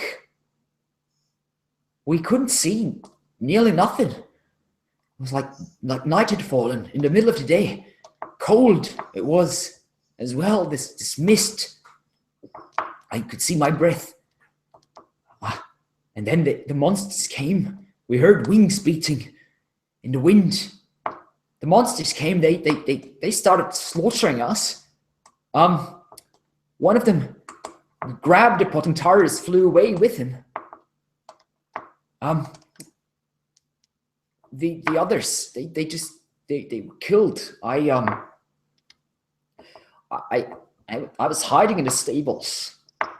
One of the monsters came in, slaughtered the horses. I think it ate them. They screamed. This was all right. That's enough. I think we can fill the gaps. Did anyone else make it out of there? I don't think so. I was hiding. I think they took the bodies, probably to eat them or something. There was a lot of blood, but I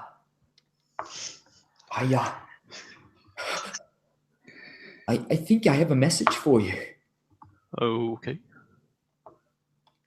When I came out, the mist was retreating. There was no monsters, but I was so cold. I couldn't stop shaking. And then I heard a voice in my head. It was terrible. It was in my head. What did it say? It said that you had meddled in too much. It said that we'll hold the others until it finds you. Okay, right, yeah.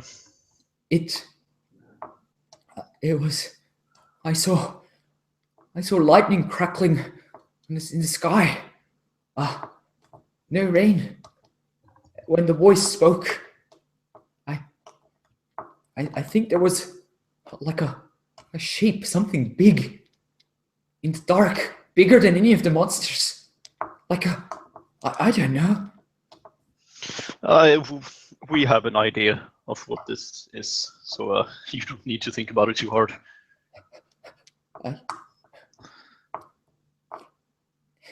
It said it's only letting me go to be a messenger. Now that I've delivered the message, I don't know if it's gonna come for me again or not. The people, they're not ready to help. I should get off the island. We should all get off the island. It's a cursed place. Well, I won't disagree with you there. All right. I will talk about someone about getting you on a boat off of here if you'd like. Please.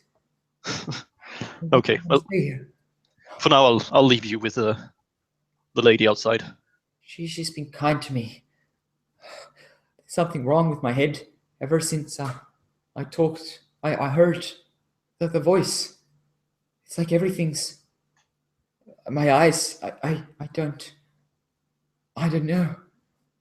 I can't sleep, and my thoughts are all jumbled up, and I can't get warm properly.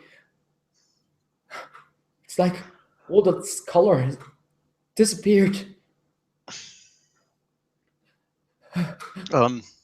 We have a wizard with us. He can take a look at you if you'd like. Yes, if he can help. Okay, yeah. Karga sort of steps in and puts a hand on the shoulder of this young man and says, let me take a look at him first. Right. Yeah, you can do that too. Closes her eyes for a bit, and the guy's like looking up at her, and she opens her eyes again, and she says, there is clearly some magic on him, a curse or something. A curse? Not to worry, friend. We will see what we can do. Tomorrow. Yeah. She nods and like steps back out.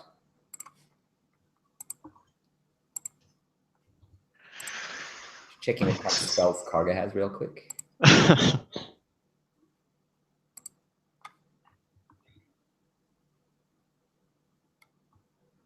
Okay, nothing at the moment that can be interesting. She can give him water walk. Yeah. No, I think we've gotten everything out of him that we can. So we should probably leave. Okay. And just as you're basically saying goodbye to Anella and heading down the stairs and stepping out, you can see Xander coming up the road towards you. Hey guys, Prezi, and I throw the dagger. The hidden dagger thing. Oh, well, thank you. I just pocket it and. Okay. So that guy has been cursed. Jeez. By the Storm Lord, or what's his face? Oh, rumbling in that's distance. what you think. My name is Lightning Lord. Lightning Lord, yes, that one. Oh, so you think this is the Lightning Lord? The Dark Mist is... No, he has been cursed by the Lightning Lord. The Lightning Lord is sending the mist. Interesting. Yes. And did he say that? Yes. Yeah. He said that he was kept alive to send a message, and that the Lightning Lord spoke to him like he did with Silas. Okay. And I don't think tonight. I don't think he's going to live the night. Yeah. Should we stay with him? I think we should head to the temple and ask around if someone. Yes, that is a good idea. The temple might. Is this Karga saying it? Yeah, that's Karga saying. Sorry. Okay. Yeah. Can't quite do Emma's voice, but no, it's no worries. Yeah, I guess that's a good idea. Although temple will be closed now. Well, we'll just knock really loudly until someone answers. I think this is an emergency. Like this is. Yeah.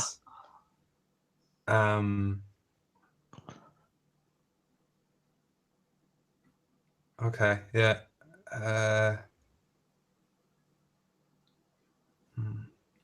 You know who know about this as well is Hungir.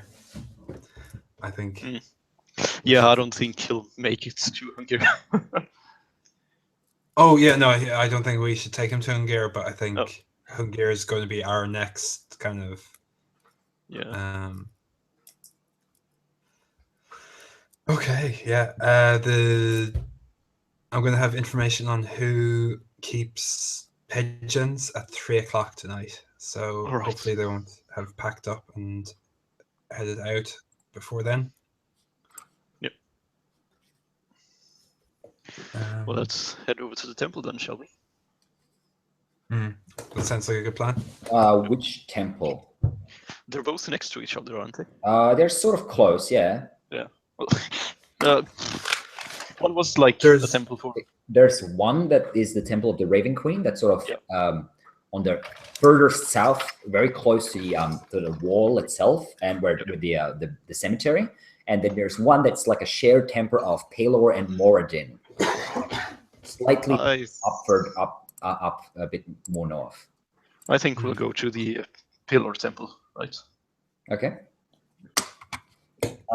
As you approach the Paler Temple, after a couple minutes of walking, the temple seems dark. There's no light inside except for a some sort of golden shimmer that's coming through one of the top windows.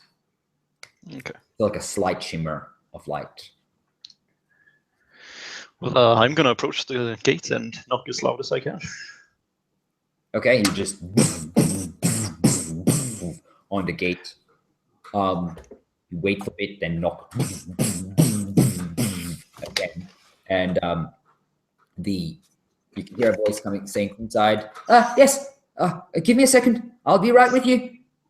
And then one of the temple has like a large double gate, but there's a smaller door inside one of the gates, and that smaller door opens, and you can see a young acolyte dressed in the robes of Palor, a pale man with like a little bit of brown stubble on his head, cleanly shaven, maybe in his sort of late teens or so, like 16, 17 or so.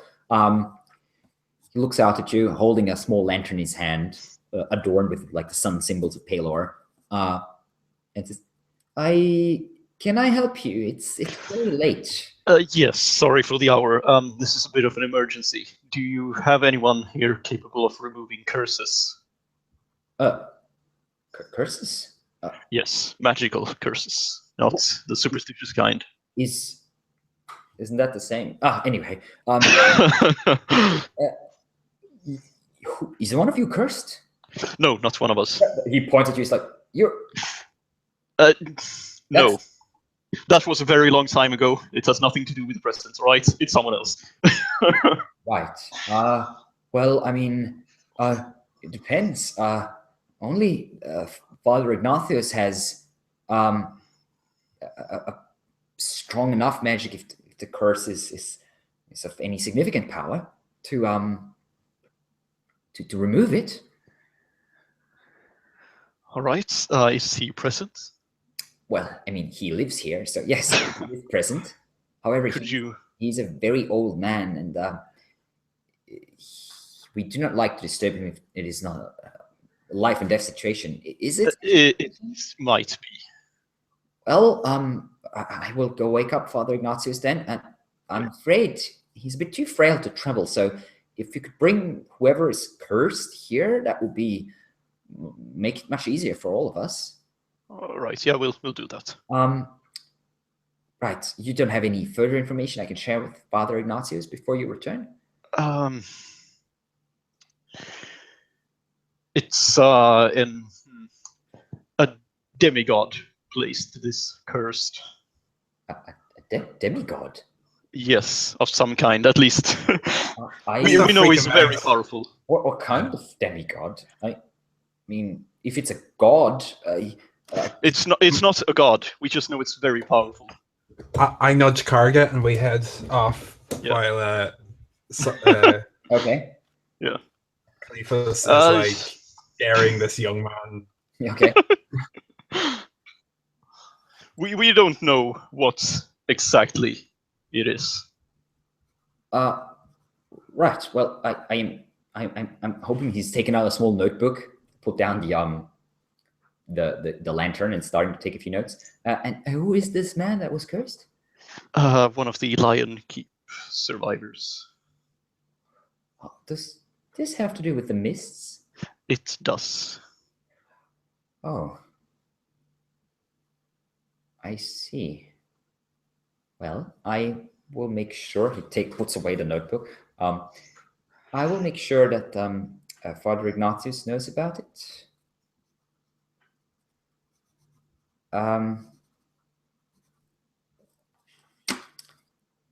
Right. Well, you wait here, and I will go wake up Father Ignatius. He should be ready in an hour or so, I hope. Thank you. He closes the door in your face, basically. All right. Well, let's hope he comes back then. And amidst all this, just quick cut back to Silas was in. Yeah. Exactly. Exactly. That's exactly what's going on. And it's like, and then wiping his brow. Yeah. Oh God, this is. Yeah, taking a quick like. Oh, this is exhausting. And then, like continuing on. It is very exhausting work. I mean, you're using that sort of thing, luckily, as a wizard, because it's very similar to like the mental labor that you have to put in when you prepare your. Oh, yeah, absolutely. So for other people, this would be like a terrible ordeal, but for you, it's like a little tough, but not too terrible. Okay, so Karga and Xander return to the herbalist shop, wake up Anella, who has gone to bed by now. She looks a little annoyed, but as you explain the situation, she nods. I believe that is a good idea. And you get young Nelson from upstairs. He's a little weak on his feet, but with Xander, you're sort of helping him along a little as he's like leaning on your shoulder. You walk him through the now nearly deserted streets. There is a couple of like little taverns and such where still people walking in and out, and obviously a couple of guardsmen of black cloaks walking. But most of the streets, it is now like midnight basically, or close to anyway, are deserted now. And yeah, you after about maybe about 45 minutes or so after you've left the temple of Pelor and Moradin, you return back to the temple. And you see Khalifa's just standing there, like arms crossed, out in the street. All right, well, I'm gonna knock when I see them approaching. Okay. Again. As you're knocking, a group of like young drunk guys wanders past, looks at you, and a lot of them's like, "Hey, look at this one! A demon's been thrown out of the temple!" I'm just gonna flip them off. Fuck you, demon! And fuck you too! Continue walking. One of them laughing, the other two like trying to shush him a little. You knock at the door, and the door opens, and a bit of an older, larger man with a fine brown beard, short brown hair steps out. Gives you a nod and says, gives you quite a stern look and says, "So, which one of you is the one that is cursed?" Points towards him. "You, young man." Nelson just gives a shaky smile and says, I'm not quite sure. "Well, let us decide that. Please." He gives you a quick look over and says, "This is a house of peace, not a house of war. Your weapons remain outside." Right. Karga says, "I'll just..." Okay. Yeah. I keep them here. Good. And okay, I hand them. Takes all the weapons and sits down on like a little stone bench that's in front of the temple, just waiting there, arms crossed. "Now, follow me." And you help him inside. You enter the large sort of main area of the temple with the twin statues of Moradin and Pelor, or symbols, not really like statues, but yeah, symbols and little altars. But he leads you into a side room and a corridor that leads to the back, and leads you into what looks to be like a dining room area, basically, where probably the acolytes and priests are having their meals. The area is deserted except for a young acolyte that you saw before, and an very old, frail-looking man in golden robes, who looks like he's just woken up, basically. Like little red-shot eyes, and he's mostly bald. There's just a little bit of grayish hair on the sides of his head, and his neck is very thin. His head is sort of hanging down a little, as if the head's too heavy for the neck to support it. And he's sitting in a chair, and he looks up as you come in. He says, "Oh yes, I see.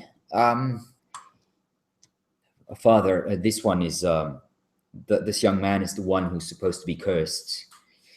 "Yes, sit him down here."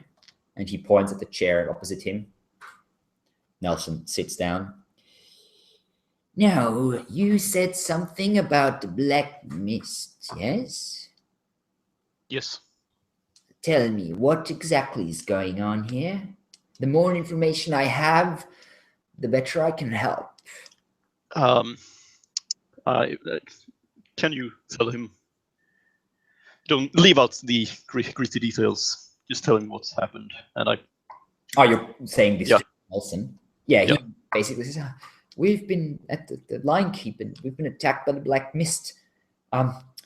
Everything was so cold, and I saw several of my friends being killed by monsters that came from the sky, flying beasts. I hid, and I when I came out, the mist was going back to the sky. But I heard this voice, and the voice, ever since the voice, it said that he gets a bit of a confused expression in his face for a moment. I can't actually quite remember what it said, but I just heard this terrible voice, and ever since then I can't get warm properly, and everything feels like dark." Ignatius looks him over and says, "I see. Give me your hand, boy." He stretches out his slightly shaking old hand, takes the younger one, holds it in quite a firm grip, a surprisingly firm grip, closes his eyes for a moment, and says, "Paylor, hear the voice of your mortal servant. Please, we beg of you, humbly, this young man has many years to live. Stave off the shadows of death and darkness. Protect him from the magic of evil, if it is your will. We kneel before you, great Lord of the Sun. Let us be the instruments of your will. Let your power fill this mortal flesh. Let your light shine forth and banish the shadows." And as he says so, his eyes open again, and there's a flash of golden light. And for a brief moment, this old frail man seems to sit up straight, and it's even nearly like his form fills out the robe a little bit, as if he was growing for a split second. And then the light from his eyes flashes out again, and now his hand is enveloped. The hand that is holding the hand of the young man, Nelson, is enveloped with its golden light as well. The golden light runs down Nelson's hand, over his body, over his chest, over his head, and then dissipates in like 1,000 little sparks that dance through the room for a moment. And you can swear, especially you, actually, no, Silas is not here, forget that. You can swear that you see a black shadow, like a shadowy form that just breaks apart and disappears as the sparks fill the room and then slowly fall to the ground and die down. And you can see both the acolyte and the other priest just say, like, lower their heads and say, "Praise be Pelo, the Lord of the light. We are instruments of his will. His will be done. Praise be the Son." And then they raise their hands again. And Nelson comes up to his feet, a little shaky, and says, I feel better now. It's like a darkness has been lifted from my heart." "Yes, that is exactly what happened. There was a darkness in you, a piece of whatever evil you came into contact with. But do not worry. Paylor's will be done. You are safe." "Thank you, Father. Thank you." He sort of drops down on his knees and takes the old man's hand and presses a few kisses on his back, the back of his hand. "That is not necessary." The old man sort of pulls back his hand. "I be very glad that you are safe, my son. Is there anything I can do to repay you, Father? Please, I do not have money, but I can offer my services to the temple." "Well, if you wish to serve, Paylor, it is far from me to forbid you. If you wish to serve the temple, there is always some odd jobs we can find for you. And rooms, if you wish to serve. simple accommodations can be found for you as well. Nelson thinks for a moment, looks over to you guys. Well, whatever you want, Nelson. We can, if you want money for these services, we can pay it. But you're of course free to stay here if you want to.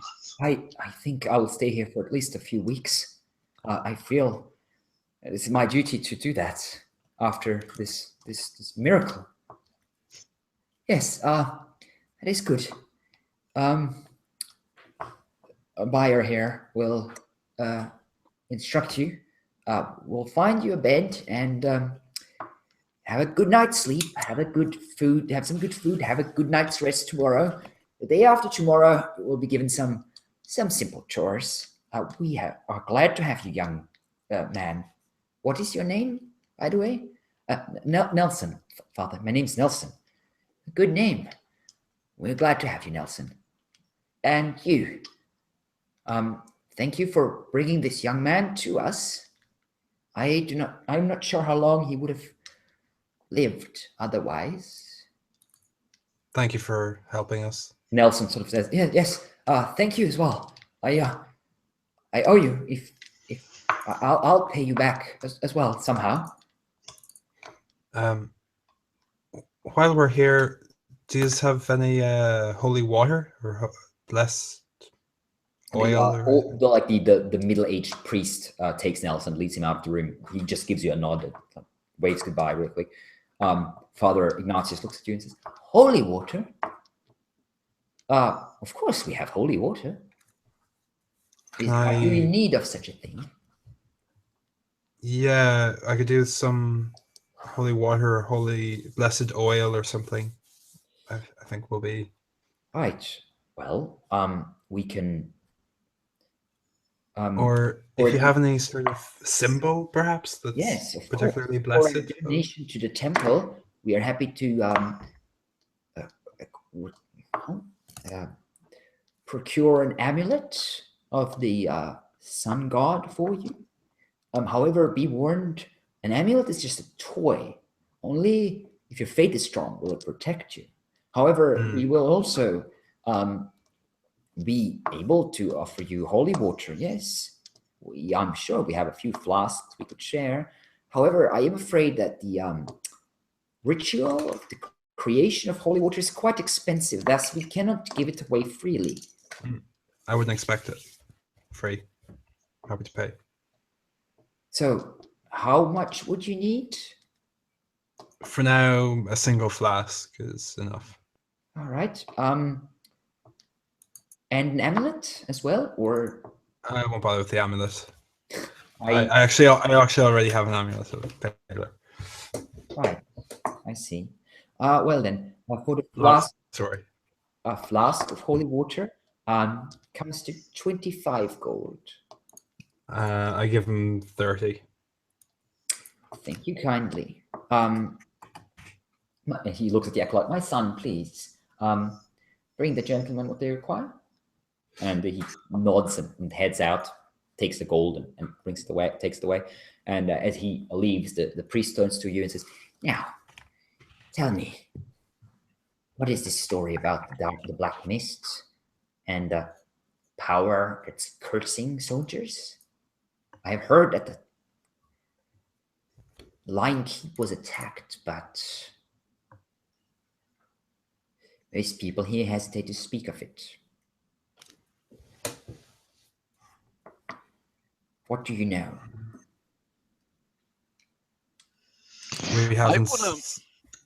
I just want to insight check this guy. How trustworthy he seems to me. Certainly, yeah.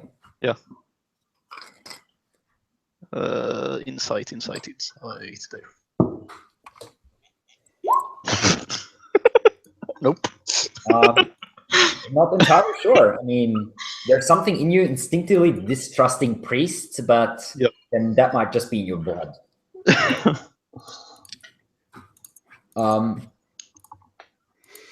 Yeah, he looks at you, Khalifa, and then over to Xander again. Well, do you know of Hungir? The forest. No, the forest keeper. No, I don't think I'm familiar. Is that who the forest is named after? Yes. Well, anyways, there used to be this keeper of the forest, giants that lived on this island, apparently. Yes, a long time ago there was giants on the islands. They lived in what we now call the Broken Peaks. Yes. One of these giants is still alive and is summoning the Black Mist. A giant? That Yes. I find that hard to believe.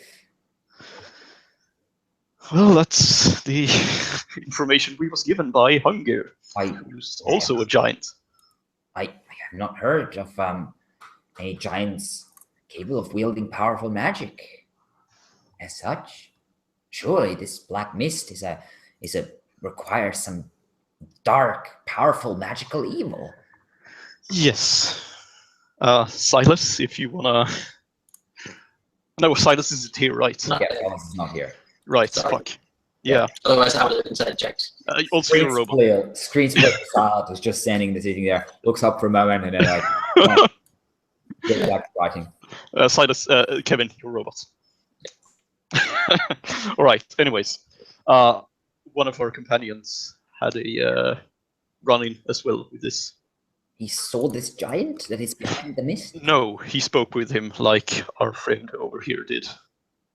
I see. And there's indeed some sort of evil giant, then it's dangerous. Sadly, I do not have the strength anymore to pursue this endeavor, to pursue this mist, but it has been happening for quite a while now. Yeah, this giant is presumably very old, I'd imagine. I see.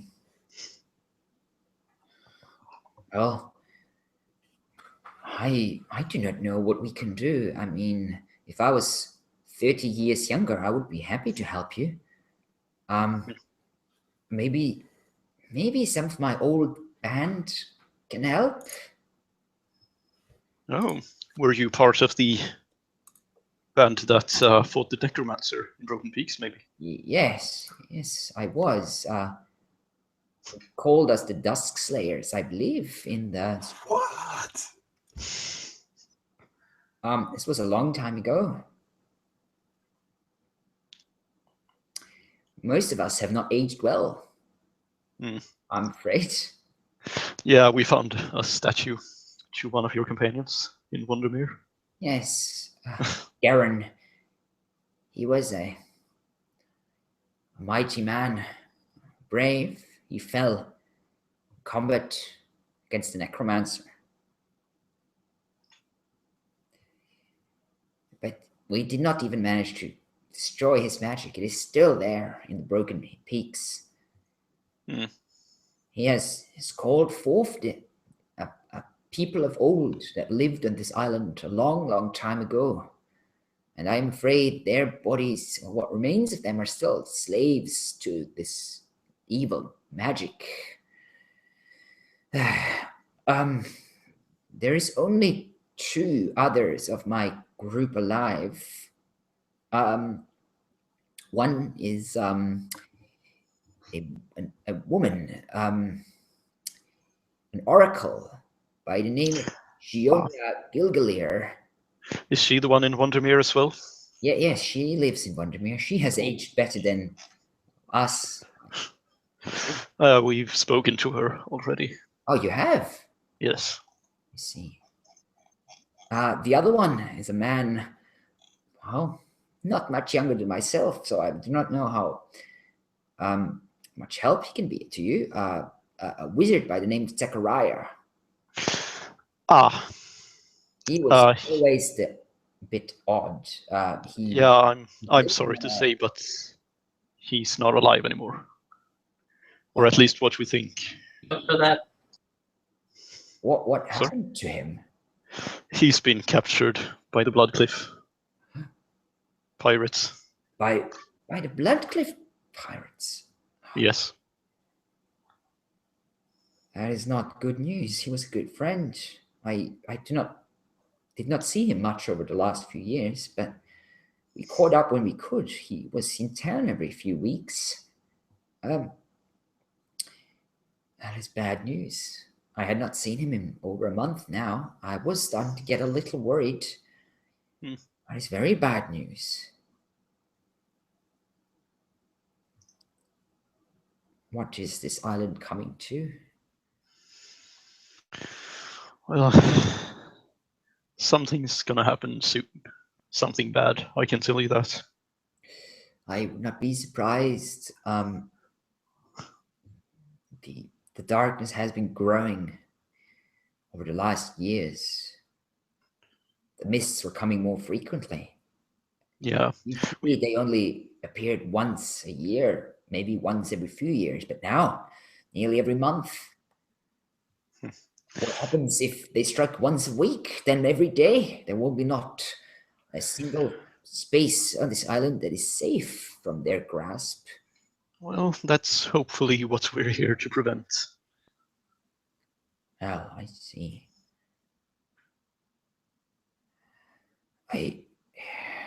If you are willing to oppose this darkness, the temple will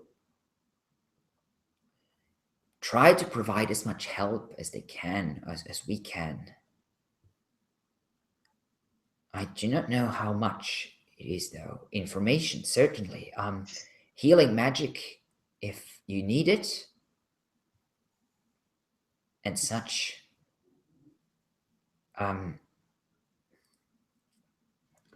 Any weapons or armor of a magical nature?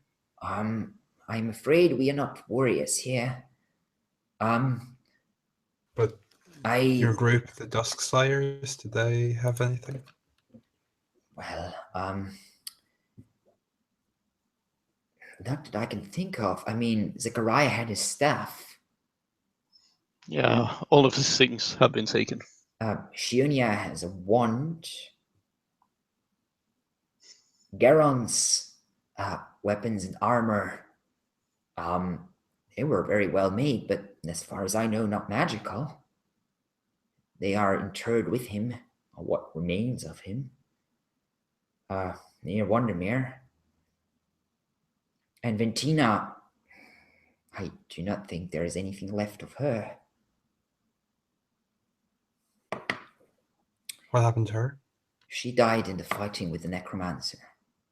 She was a brave soul, much, much braver than her little body would let you assume.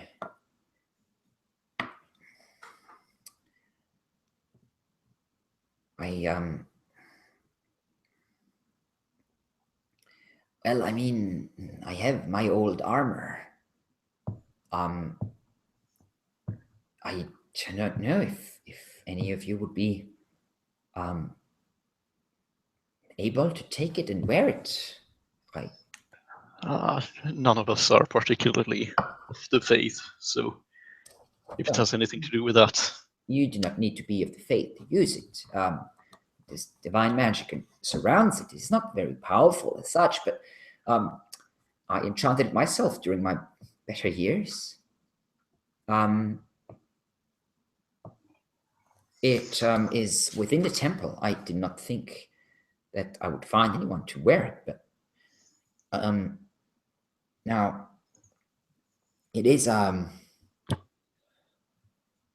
simple scale mail armor, but it has some magic to it, light magic, and it has protection against the evil powers of the grave. If you're willing to part with it, we could certainly use it. Yes,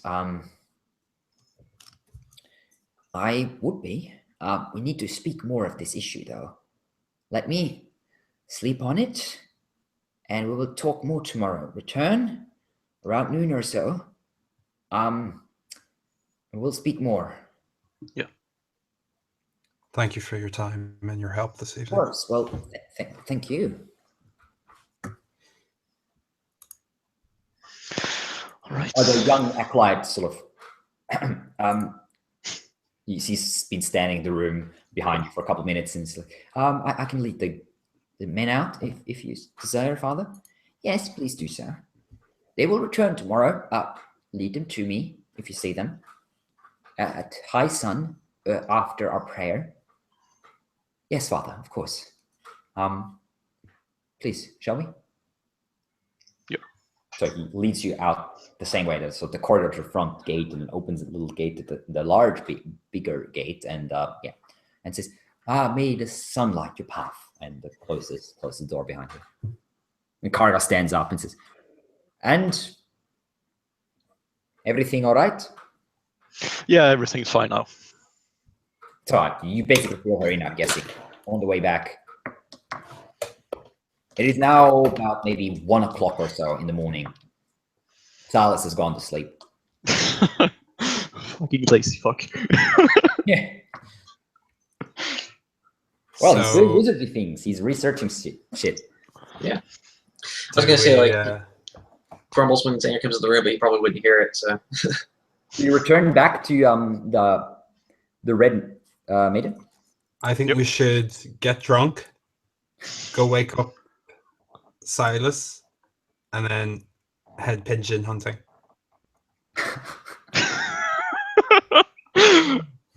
I think that sounds like a good night to me. Sure, you get drunk. I'm not gonna. Okay, you come back to the Red Lady. It's now fairly late. It's still open. There's still a couple of the odd stragglers around, like peering into their wine glass, looking for the future in there. But yeah, not too many. Are you waking me up after Xander gets drunk? Sure. Once I hear isn't going to get drunk as well, I go looking for a drinking buddy in. Okay, Silas. just sitting down. Oh no, I go up and get Silas. Right. Okay, so you're woken up by a knock on your door. Let's get drunk. Pigeon hunting. I come out of the room just holding my eyes. You have no idea how late it is, but you don't get the feeling that you've slept that long. You've had a long rest. You're fully rested. I really haven't. You can have. I'll have a drink. Show you a special coffee.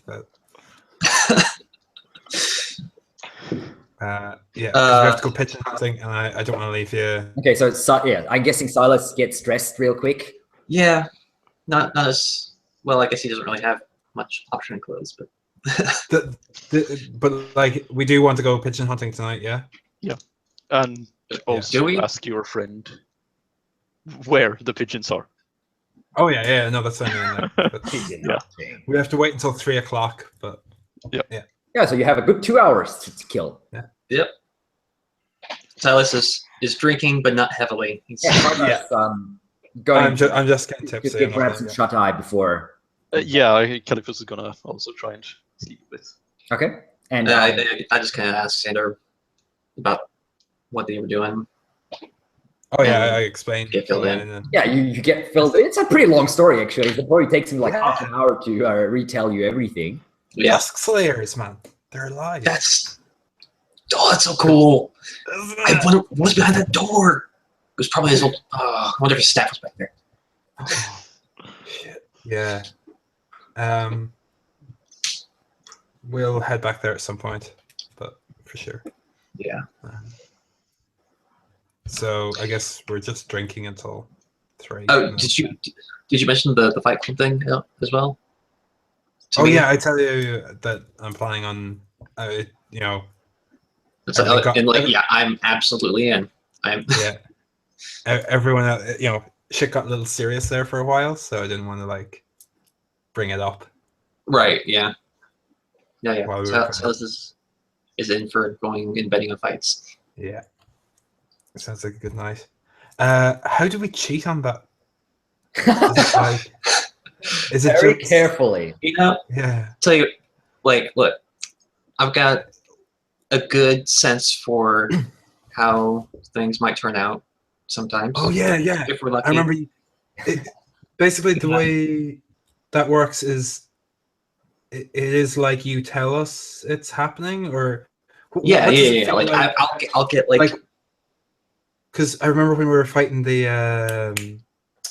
in the goblin place, when we were fighting the hobgoblin leader, the bear bug. Yeah, and I shot the thing. I was like, it felt like, what did that feel like for me?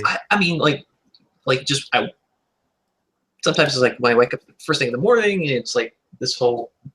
It's not like I see it, like see it happening, but I just kind of like get an impression of like it's more of in the moment. Deja vu. Yeah, exactly. That's the closest you can get. It's like a deja vu moment, but it doesn't happen until like the moment. He can sort of trigger it. There's like a magic that he can feel within him, and at certain moments he can sort of let it out, and that triggers this weird like moment of clarity and like deja vu. And it's like I have to kind of like a couple seconds into the future, sort of. Yeah, I have to like kind of focus, and sometimes I can get an inkling of what's about to happen. Sometimes not so much, but fair enough. But oh yeah, this please, I've been doing this for a while. Yeah. Okay. 2 hours pass while you were talking, and Karga and Kalipos wake up after 2 hours of sleep, or an hour and a half of sleep, really, because you need to get there as well. So still better than nothing. Now, one question, Kevin. When do you need to leave? In about, I need to be out of this call in about 40-ish minutes or so. Sorry, how much? About 40 minutes or so. Oh, okay. So half past whatever the next hour is for you. Oh, right. So yeah. So 40, good 3/4 of an hour, basically. Yeah. Oh, okay, excellent. Yeah, we can keep going for that long, for sure. I was just, if you said like 15 minutes, then we might have cut it off here. Cool. Okay, so you head out, all four of you, and are walking towards the Three Crows. And it is now the middle of the night, except for a couple of people up to no good, like you, and city guards. There is literally no one, and maybe like the occasional drunk. There is literally no one on the streets.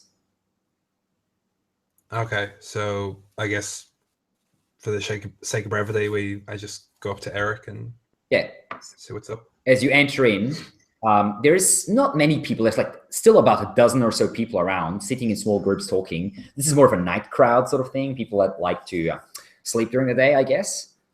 It's a familiar sort of crowd, and they're my people, not Silas' people. They're my people. Yeah, right. You walk up to Eric, who looks a little tired now around the edges.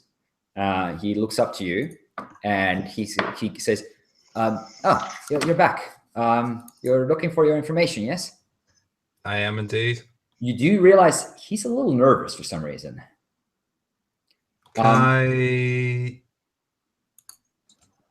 perception check, I guess, or like just see if there's something up with him or the area? So you're looking up around the room, sort of? I'm inside checking the guy. You go with it. I thought it was only Zen going in. Is it just? Are you going alone to the talk to the guy? I guess you would. Yeah, I think so. Okay. Never mind. Yeah, you're sort of waiting out front, so to speak, in front of the inn, basically. Yeah, I guess I'll when I see he's a bit nervous. No, my first instinct would be to kind of see around, see if I'm so you're looking coming into a trap. Casting a few quick glances. Give me a perception check around the room. Perception. Oh, not great. 12. See at least 2 or 3 people that seem to be looking at you without looking, if you know what I mean. They're pretending not to look at you, but you sense that they're very keenly following every single one of your movements, just like regulars that are sitting around, basically. Right. But that's all you can see. Everything all right, Eric? Yes, of course. Why shouldn't it be? So you were looking for information. I found a man who knows his pigeon stuff. He's waiting in the back room. He wanted to do some negotiation with you personally.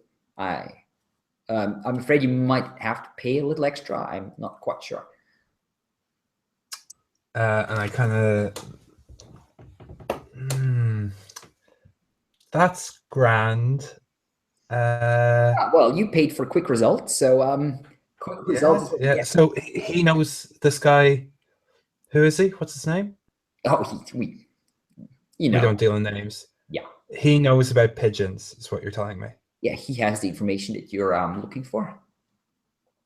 About who keeps pigeons. Yeah. In town. That's what you're looking for. Yeah, that is what I'm looking for.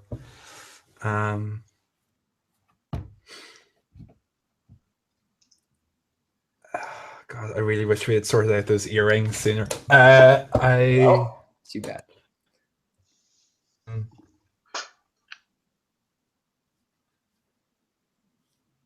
So I'm gonna go.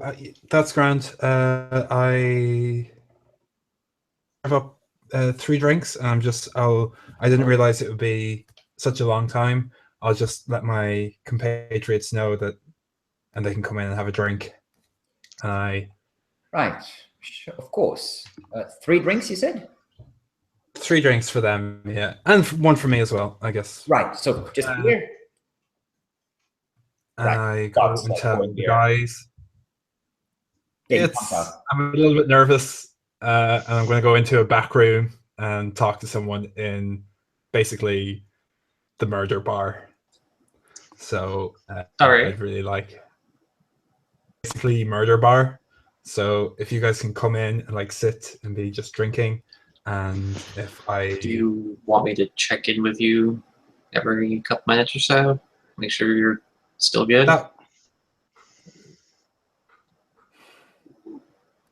Yeah, if that is that as long as on your energies. No. It's easy. I know you, so I don't have to like be able to see you to do it. Yeah, you can see. Cool. You know that he's like in a room beyond. You can do that. Yeah, you can. Okay. Is everyone ready for shit to hit the fan, or the wind? I guess. Can I cast Mage Armor on myself before we go in? It has an optical component, so people will see that there's something going on with you. But yeah, certainly there's like. Is there like an outhouse nearby? In the air. Sorry. Is there like an outhouse nearby? That's classically behind the tavern. Okay, yeah, I'm gonna go back around there real quick. Be like, I'll be right back. Cast and then. No, I mean not the casting itself. It's the like once you have the actual casting. It's not like super obvious, but there is like a slight shimmer of energy around the form. And I guess I'm going in. If you have your hood up and stuff, people aren't. Yeah, you have robes. You're a wizard. No. He's not wearing I like a jacket and like nice pants. Like he's not an obvious wizard. He's not one of those wizards who sort of proclaim that they're wizards with their clothing. Oh, okay. Fair enough. I'm the traveling snake oil salesman. You know, like even I have a hood. Okay. Yeah, look, I'll be all right. I can. Okay, so I head back in. This is a quick conversation. I head back in and I head into their back room. Okay, so as you approach, Eric says, "Oh, there's the beer." He pushes over the counter. He pushes I grab one. You can throw those over to the guys. I toss them. The rest of you is coming in as well. Yep. Yeah. Yeah, they're sitting in the bar. I would have thought, and I'm going into the bar. Behind you, and I'm sitting down on a table, basically. Okay, cool. Eric, like a slightly nervous-looking, sort of tall, thin, older man with like salt and pepper beard and short hair, comes up, puts the your friend hasn't paid yet. That's 1 silver total. I had him a silver coin. Thank you. And let me know if you need anything else. I just like sniff the beer, kind of like see if I get like a scent of anything other than alcohol. Seems fine. I mean, it's beer. It's a bit watery, and he probably cheated you a little with the price. Oh no, yeah, absolutely. It's like probably like 6 copper at the most. Yeah. For that 3 beers, not like a full. Well, I guess it's 4 beers, but still, for that sort of watery beer, 2 copper, even 2 coppers per beer is really like a little steep. Okay. But anyway, he has to live somehow. So you approach the back door that he indicated and open the door, and You can see a short corridor leading to another door, and there's a man leaning against the door, a unfamiliar, bearded, muscular-looking fella, a human with short black hair and wearing like a leather jerkin and like a hood, a cloak with a hood that's back though. And he gives you a nod as you come in. And you're the one looking for information, right? Follow me. He leans back and sort of knocks at the door, and then presses down the handle, opens the door, and gives you like a motion with the head for you to walk past.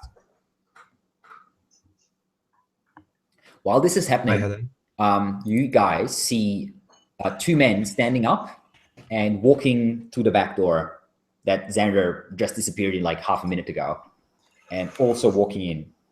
Okay. As those guys are walking, are they following like directly behind him, or do they? No, it's like 30 seconds or so after him. Okay. As they're like getting to the door, like I'm gonna message Xander and let him know two more are behind him. Okay. And he can respond with a brief thing if he wants. Yeah, but he has to whisper this, so it's not like a thing. Yeah. So you hear a whisper, like just. Fuck. Carry on in. As you come in, you see you've been in this room once before. It's like one of the back rooms, and there's a chair there, and there is another guy. It's like a little nervous-looking young fellow with a little bit of a blonde beard and sort of grossly cropped blonde hair with a little dangling earring in one ear. He's just sitting at a table and has like playing with a hand crossbow a bit nervously. As you come in, he looks up, and the guy behind you sort of just closes the door and leaning against the wall behind you like next to the door on the inside of the room. And the guy looks up and says, you're Xander, yes? That's me. Right. Please. I'm fairly sure that there's only two in the room with me now, yeah? Yeah, so what you can see, I mean, there's not many hiding places. There is another door on the side of the room that leads to another room. But there's not many hiding places as such. There's a table, there's a couple of chairs, a couple of sofas. There might maybe be like an additional person maybe lying on the ground behind a sofa or something. It's not impossible at least, but other than that, there's no real hiding places in this room. Okay. Hold like a human anyway. Okay.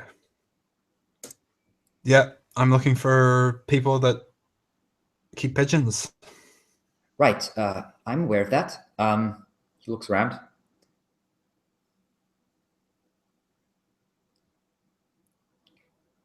Well, I'm kind of not taking out my daggers, but I'm standing so that I can see both of them. Oh, so you're not sitting down? Yeah. Okay. I'm like leaning up against the wall or something. Sit, please. We're talking business. I don't like talking. I have named my requirement. You name your price, and that's it. Well, you see, I'm afraid. And the door opens, and two more men come in. Jenga. Communicate, I'm afraid.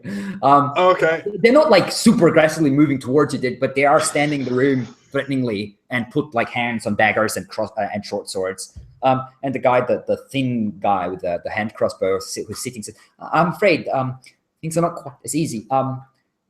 There's someone wants a word.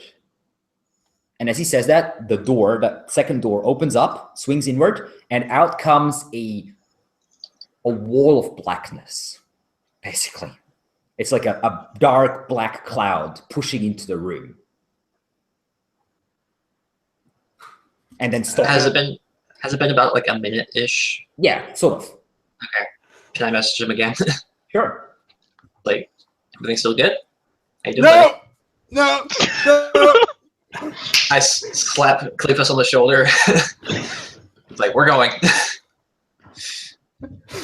You all jump up, and as you do so, you see four guys on surrounding tables also jump up and put like hands on their weapons, and one of them a bearded, larger, black bearded fellow with a little pot belly. He says, Where are you going that fast? Just sit down, drink your beer.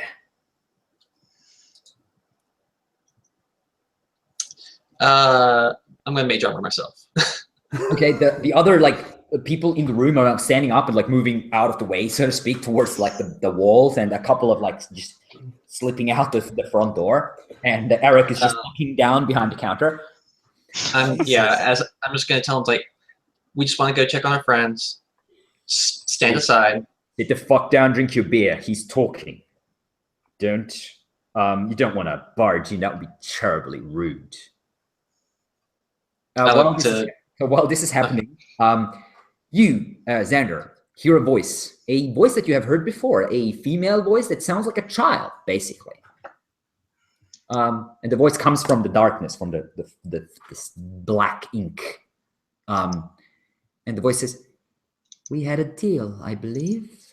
You and your friends were to provide me with a service, a bill long overdue that you were to collect. And you have not done so. I am disappointed." It's been 4 days, tops. It's actually been quite a bit more than that. Has it? Yeah, you went. Oh. You went. Okay, fair You enough. spent 3 days in the forest, nearly, I think, and then it's been a week at least. Well, you didn't tell me there was a goddamn werewolf out there, so we went on a scouting mission, decided we needed bigger guns, and we've come back to...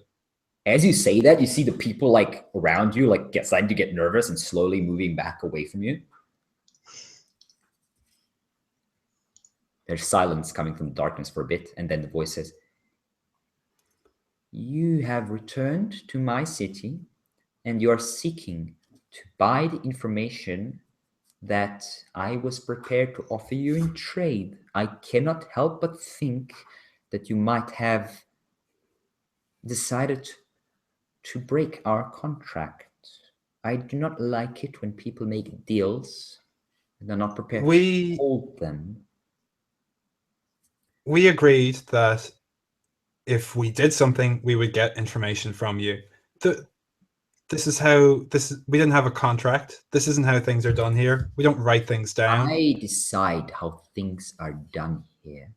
I gave you a platter, I believe. Yeah, do you want that back? I want what is mine. I want the head of the deserter. And while this is happening, jumping back into the front room. So what are you doing? You're just standing there, facing off those 4 guys. You said it was 4 guys? Shit. Yeah. I'm looking at Silas Car guy's down a little, and there's a little bit of smoke curling in her hand. It's tense. I look back at Cleophas, is do we want to go?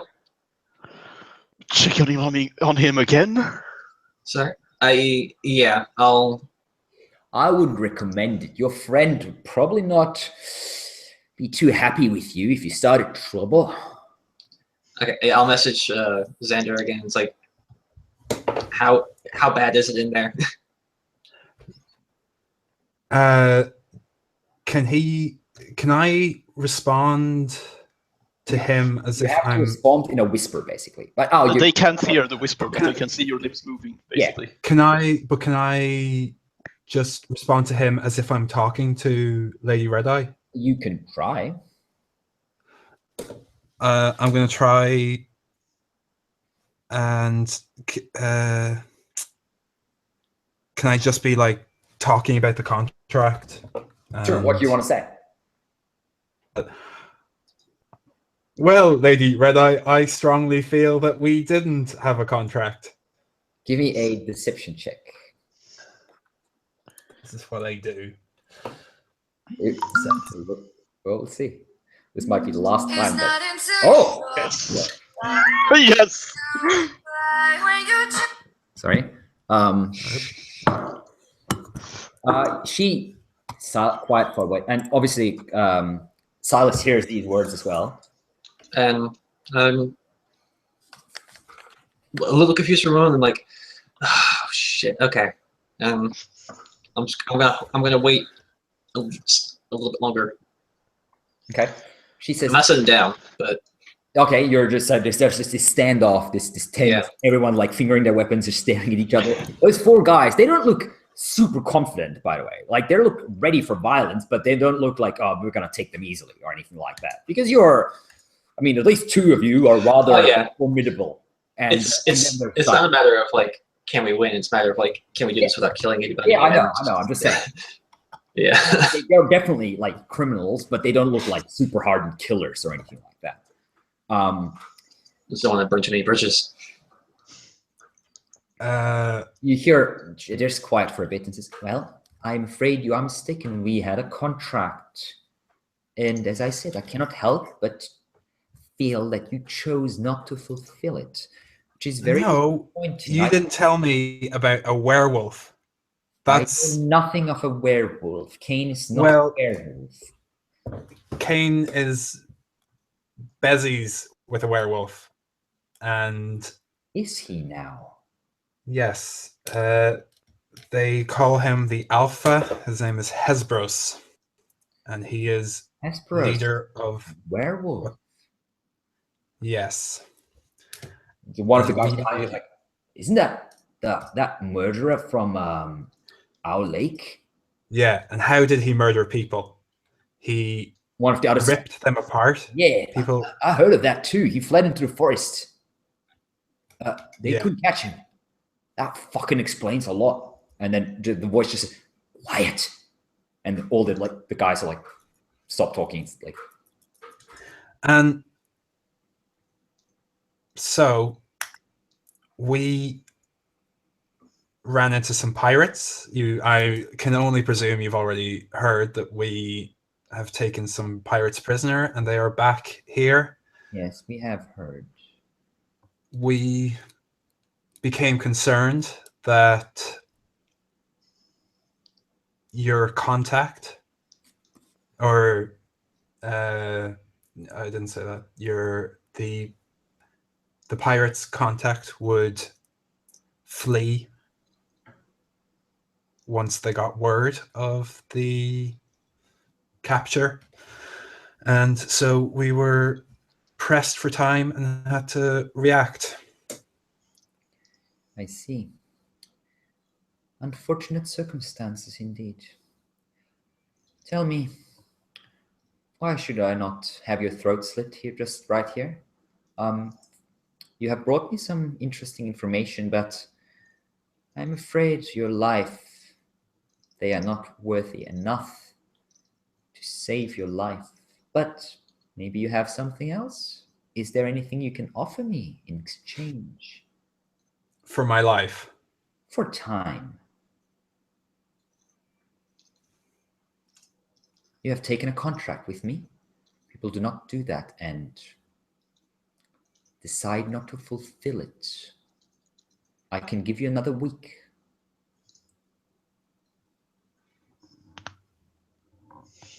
Oh, wow. That's a good crack. I'm glad you shared.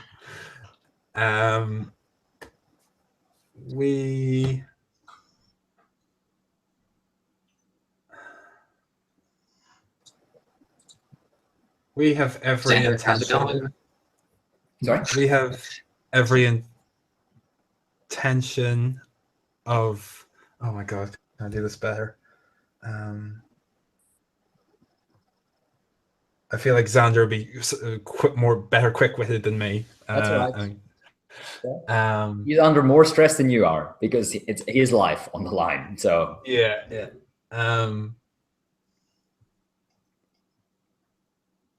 The fact that I'm still alive implies that you still think I'm useful. So that is not entirely wrong, but maybe I just wanted to hear your words, your explanation for this failure, and then I will finish you off. Well, if you think wanting to be better equipped to deal with a werewolf is a failure, then your guys must be much more talented than us four. Give me a persuasion check.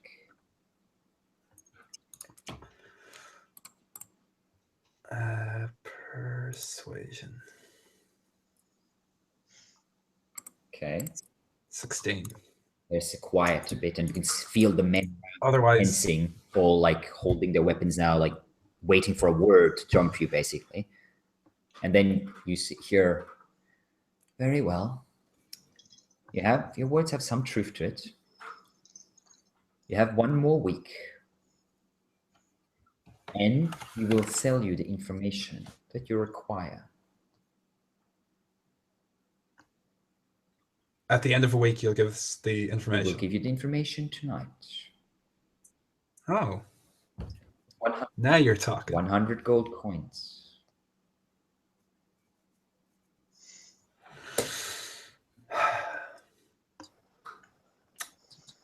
That seems fair. I agree. Hand them over to my men, if you have them on you. I don't have Robot. 100 gold coins on me right now. I'll just go get it off my buddies in the room outside. How many do you have on you? About 25. That is disappointing. I thought you were a man of more means. Yeah, but return. not when I walk in here, like. Fair enough. Fair enough. Return tomorrow at dusk with the money. I can get it in like 10 minutes. I feel I'm concerned that this is a time-sensitive issue. I do not believe that the man you're looking for is eager to skip down quite quickly as you might think, but I understand your hesitation. Bring me the money now. Give it to my young friend over there, the one with the hand crossbow. He will give you the information you require.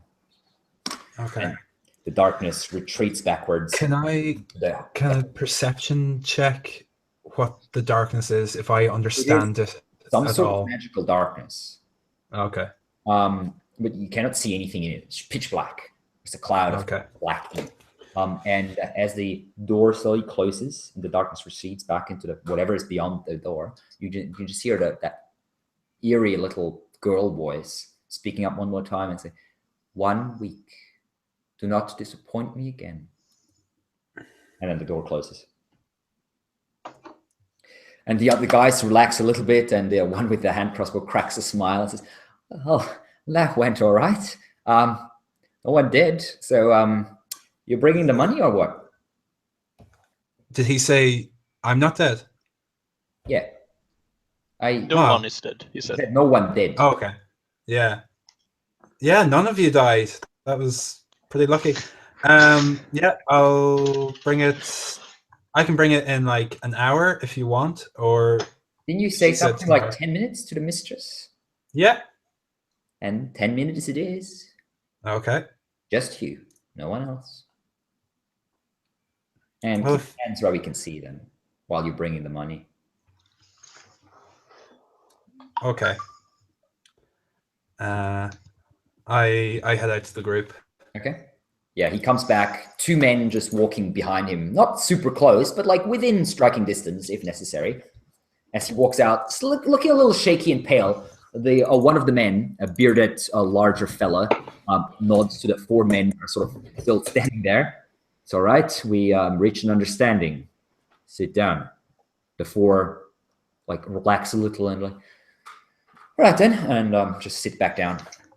Couple of the regulars sort of come back up, looking over the table, so they're like starting to slowly sit back down. Eric pops back up and he's like, well, anyone any drinks before we close up one last round?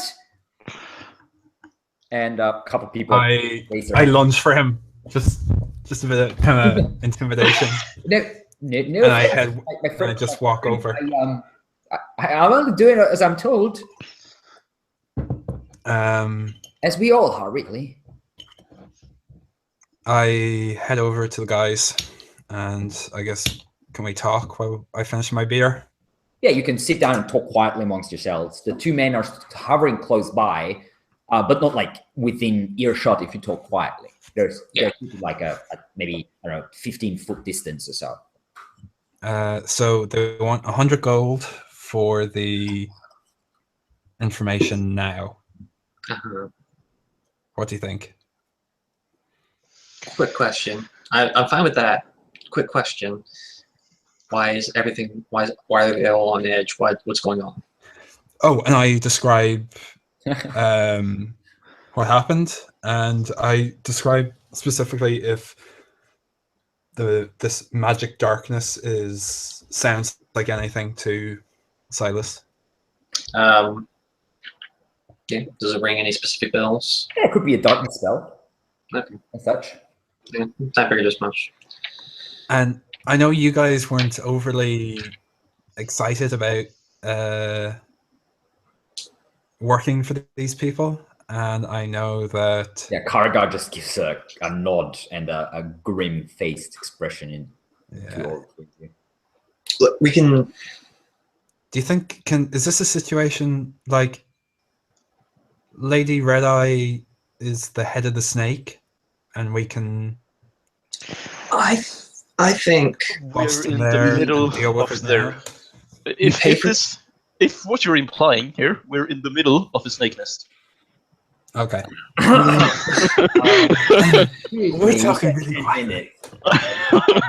No. We pay for the information. It's been a while since you had to talk to tell the whole story. So you just got one of them and just. It's been 10 minutes. You have the money, or?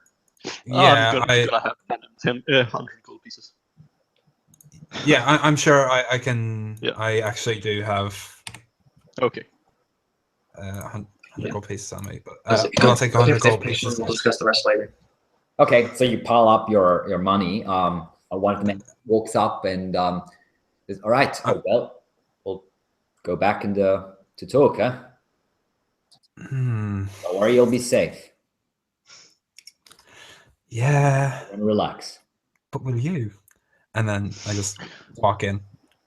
I'm taking the 100 gold. I have my own stash, by the way, guys. So okay. Yeah. I need to...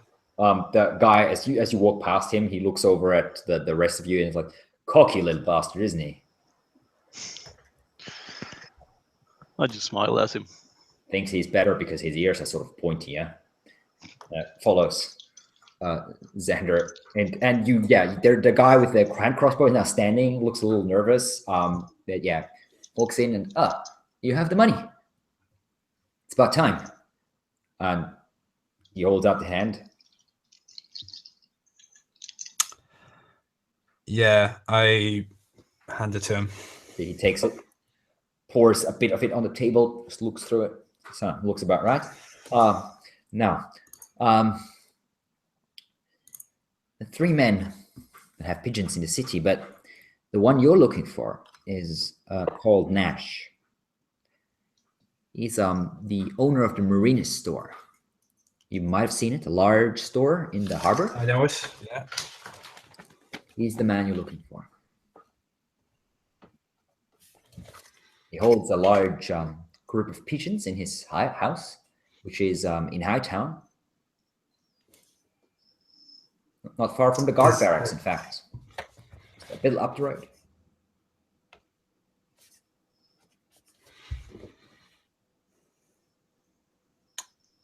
Now, you could just told me that 2 minutes ago. And I established better directions. And is he likely to have any men? Oh yeah, he's guarding a really wealthy man. I would be surprised if he didn't have at least 1 or 2 people. But that's not part of the information, to be honest. You paid for a name, not for plans of his building and all that. We might be able to provide this with a few hours' time and a bit more incentive, but No, that's fine. All right. Thanks. I know where the house is, yeah. Yeah, he described it to you indeed. Okay, I go out and tell the guys. There's an anchor on the facade, like a carving of an anchor, quite big. You can't miss it. Pigeon hunting time. It's pigeon season. That's what I say. That's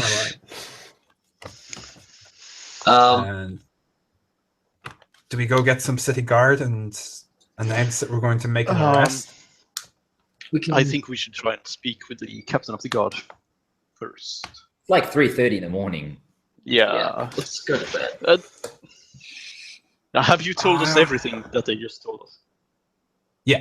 I'm assuming you have already exited and he's talking quietly while you're walking. Yeah. Right. So they said he's not I've that taken the eager beer to go. They said he's not that eager to leave. Yeah, Right. I want to get him before he announces that the pirates were captured at all. Yeah, so first thing in the morning. Yeah. Got it. Or we could sneak in now and just take him out. Yeah. But Let's do that. Let's do that. I would like alright. to follow the law before we try. Yeah, but this is more fun. And this is Xander saying this. Of course. I do not approve of this. I would like this to be known. It was your plan to go, for me to go in and diplomacy the Darkholme people. So I think this is a lot safer. I also think that asking the guards to help us is a lot safer, because if we kill someone in their town, they're gonna ask why we killed someone in their town, and there's no one who's going We to don't have to kill him. Yeah, but Hey, we're bounty hunters. Like, yeah, I think we've at least earned the benefit of the doubt. I still. They specifically said that he's not that eager to leave. Yeah. Okay, no, but like, but I you just were think- saying, So we have time. Yeah, we I don't just have think that much time before he gets word out that Yeah, captured a bunch of his buddies, including somebody pretty close to the top dog. yeah. That's Right. those How are- about this then? We scout out the place and we hide there over the night, and someone keeps watch while we sleep outside. I If think we should can. go tell the guards that we're going to go and make an arrest, and then we just go do it. So they at least know what's happening. Right. Sure. Does that sound good? I'm afraid. How about we wait until Karga's here? Yeah. And then have that I've got whole about 10 minutes left, again. so. Because we need to Yeah. Okay. No, I was hoping to have a bit of action before Kevin had to leave. But well, it would have been easy like 10 minutes ago. We could have had all the action that you wanted. It was that close to pull the trigger. again, I wanted to go. We are and trying I- to not be murder robots here. Stop trying to to make us do it. It's all Yeah, up to you. okay. Reflecting the world. Anyway, so that's it for tonight then. We'll be playing, I don't know, in 2 weeks probably or so. So thanks everyone for watching, and we will catch you around. Let's see if they can find this pirate spy, if the information is correct, and how this whole deal with the underworld of Thornshire will transpire. Bye-bye.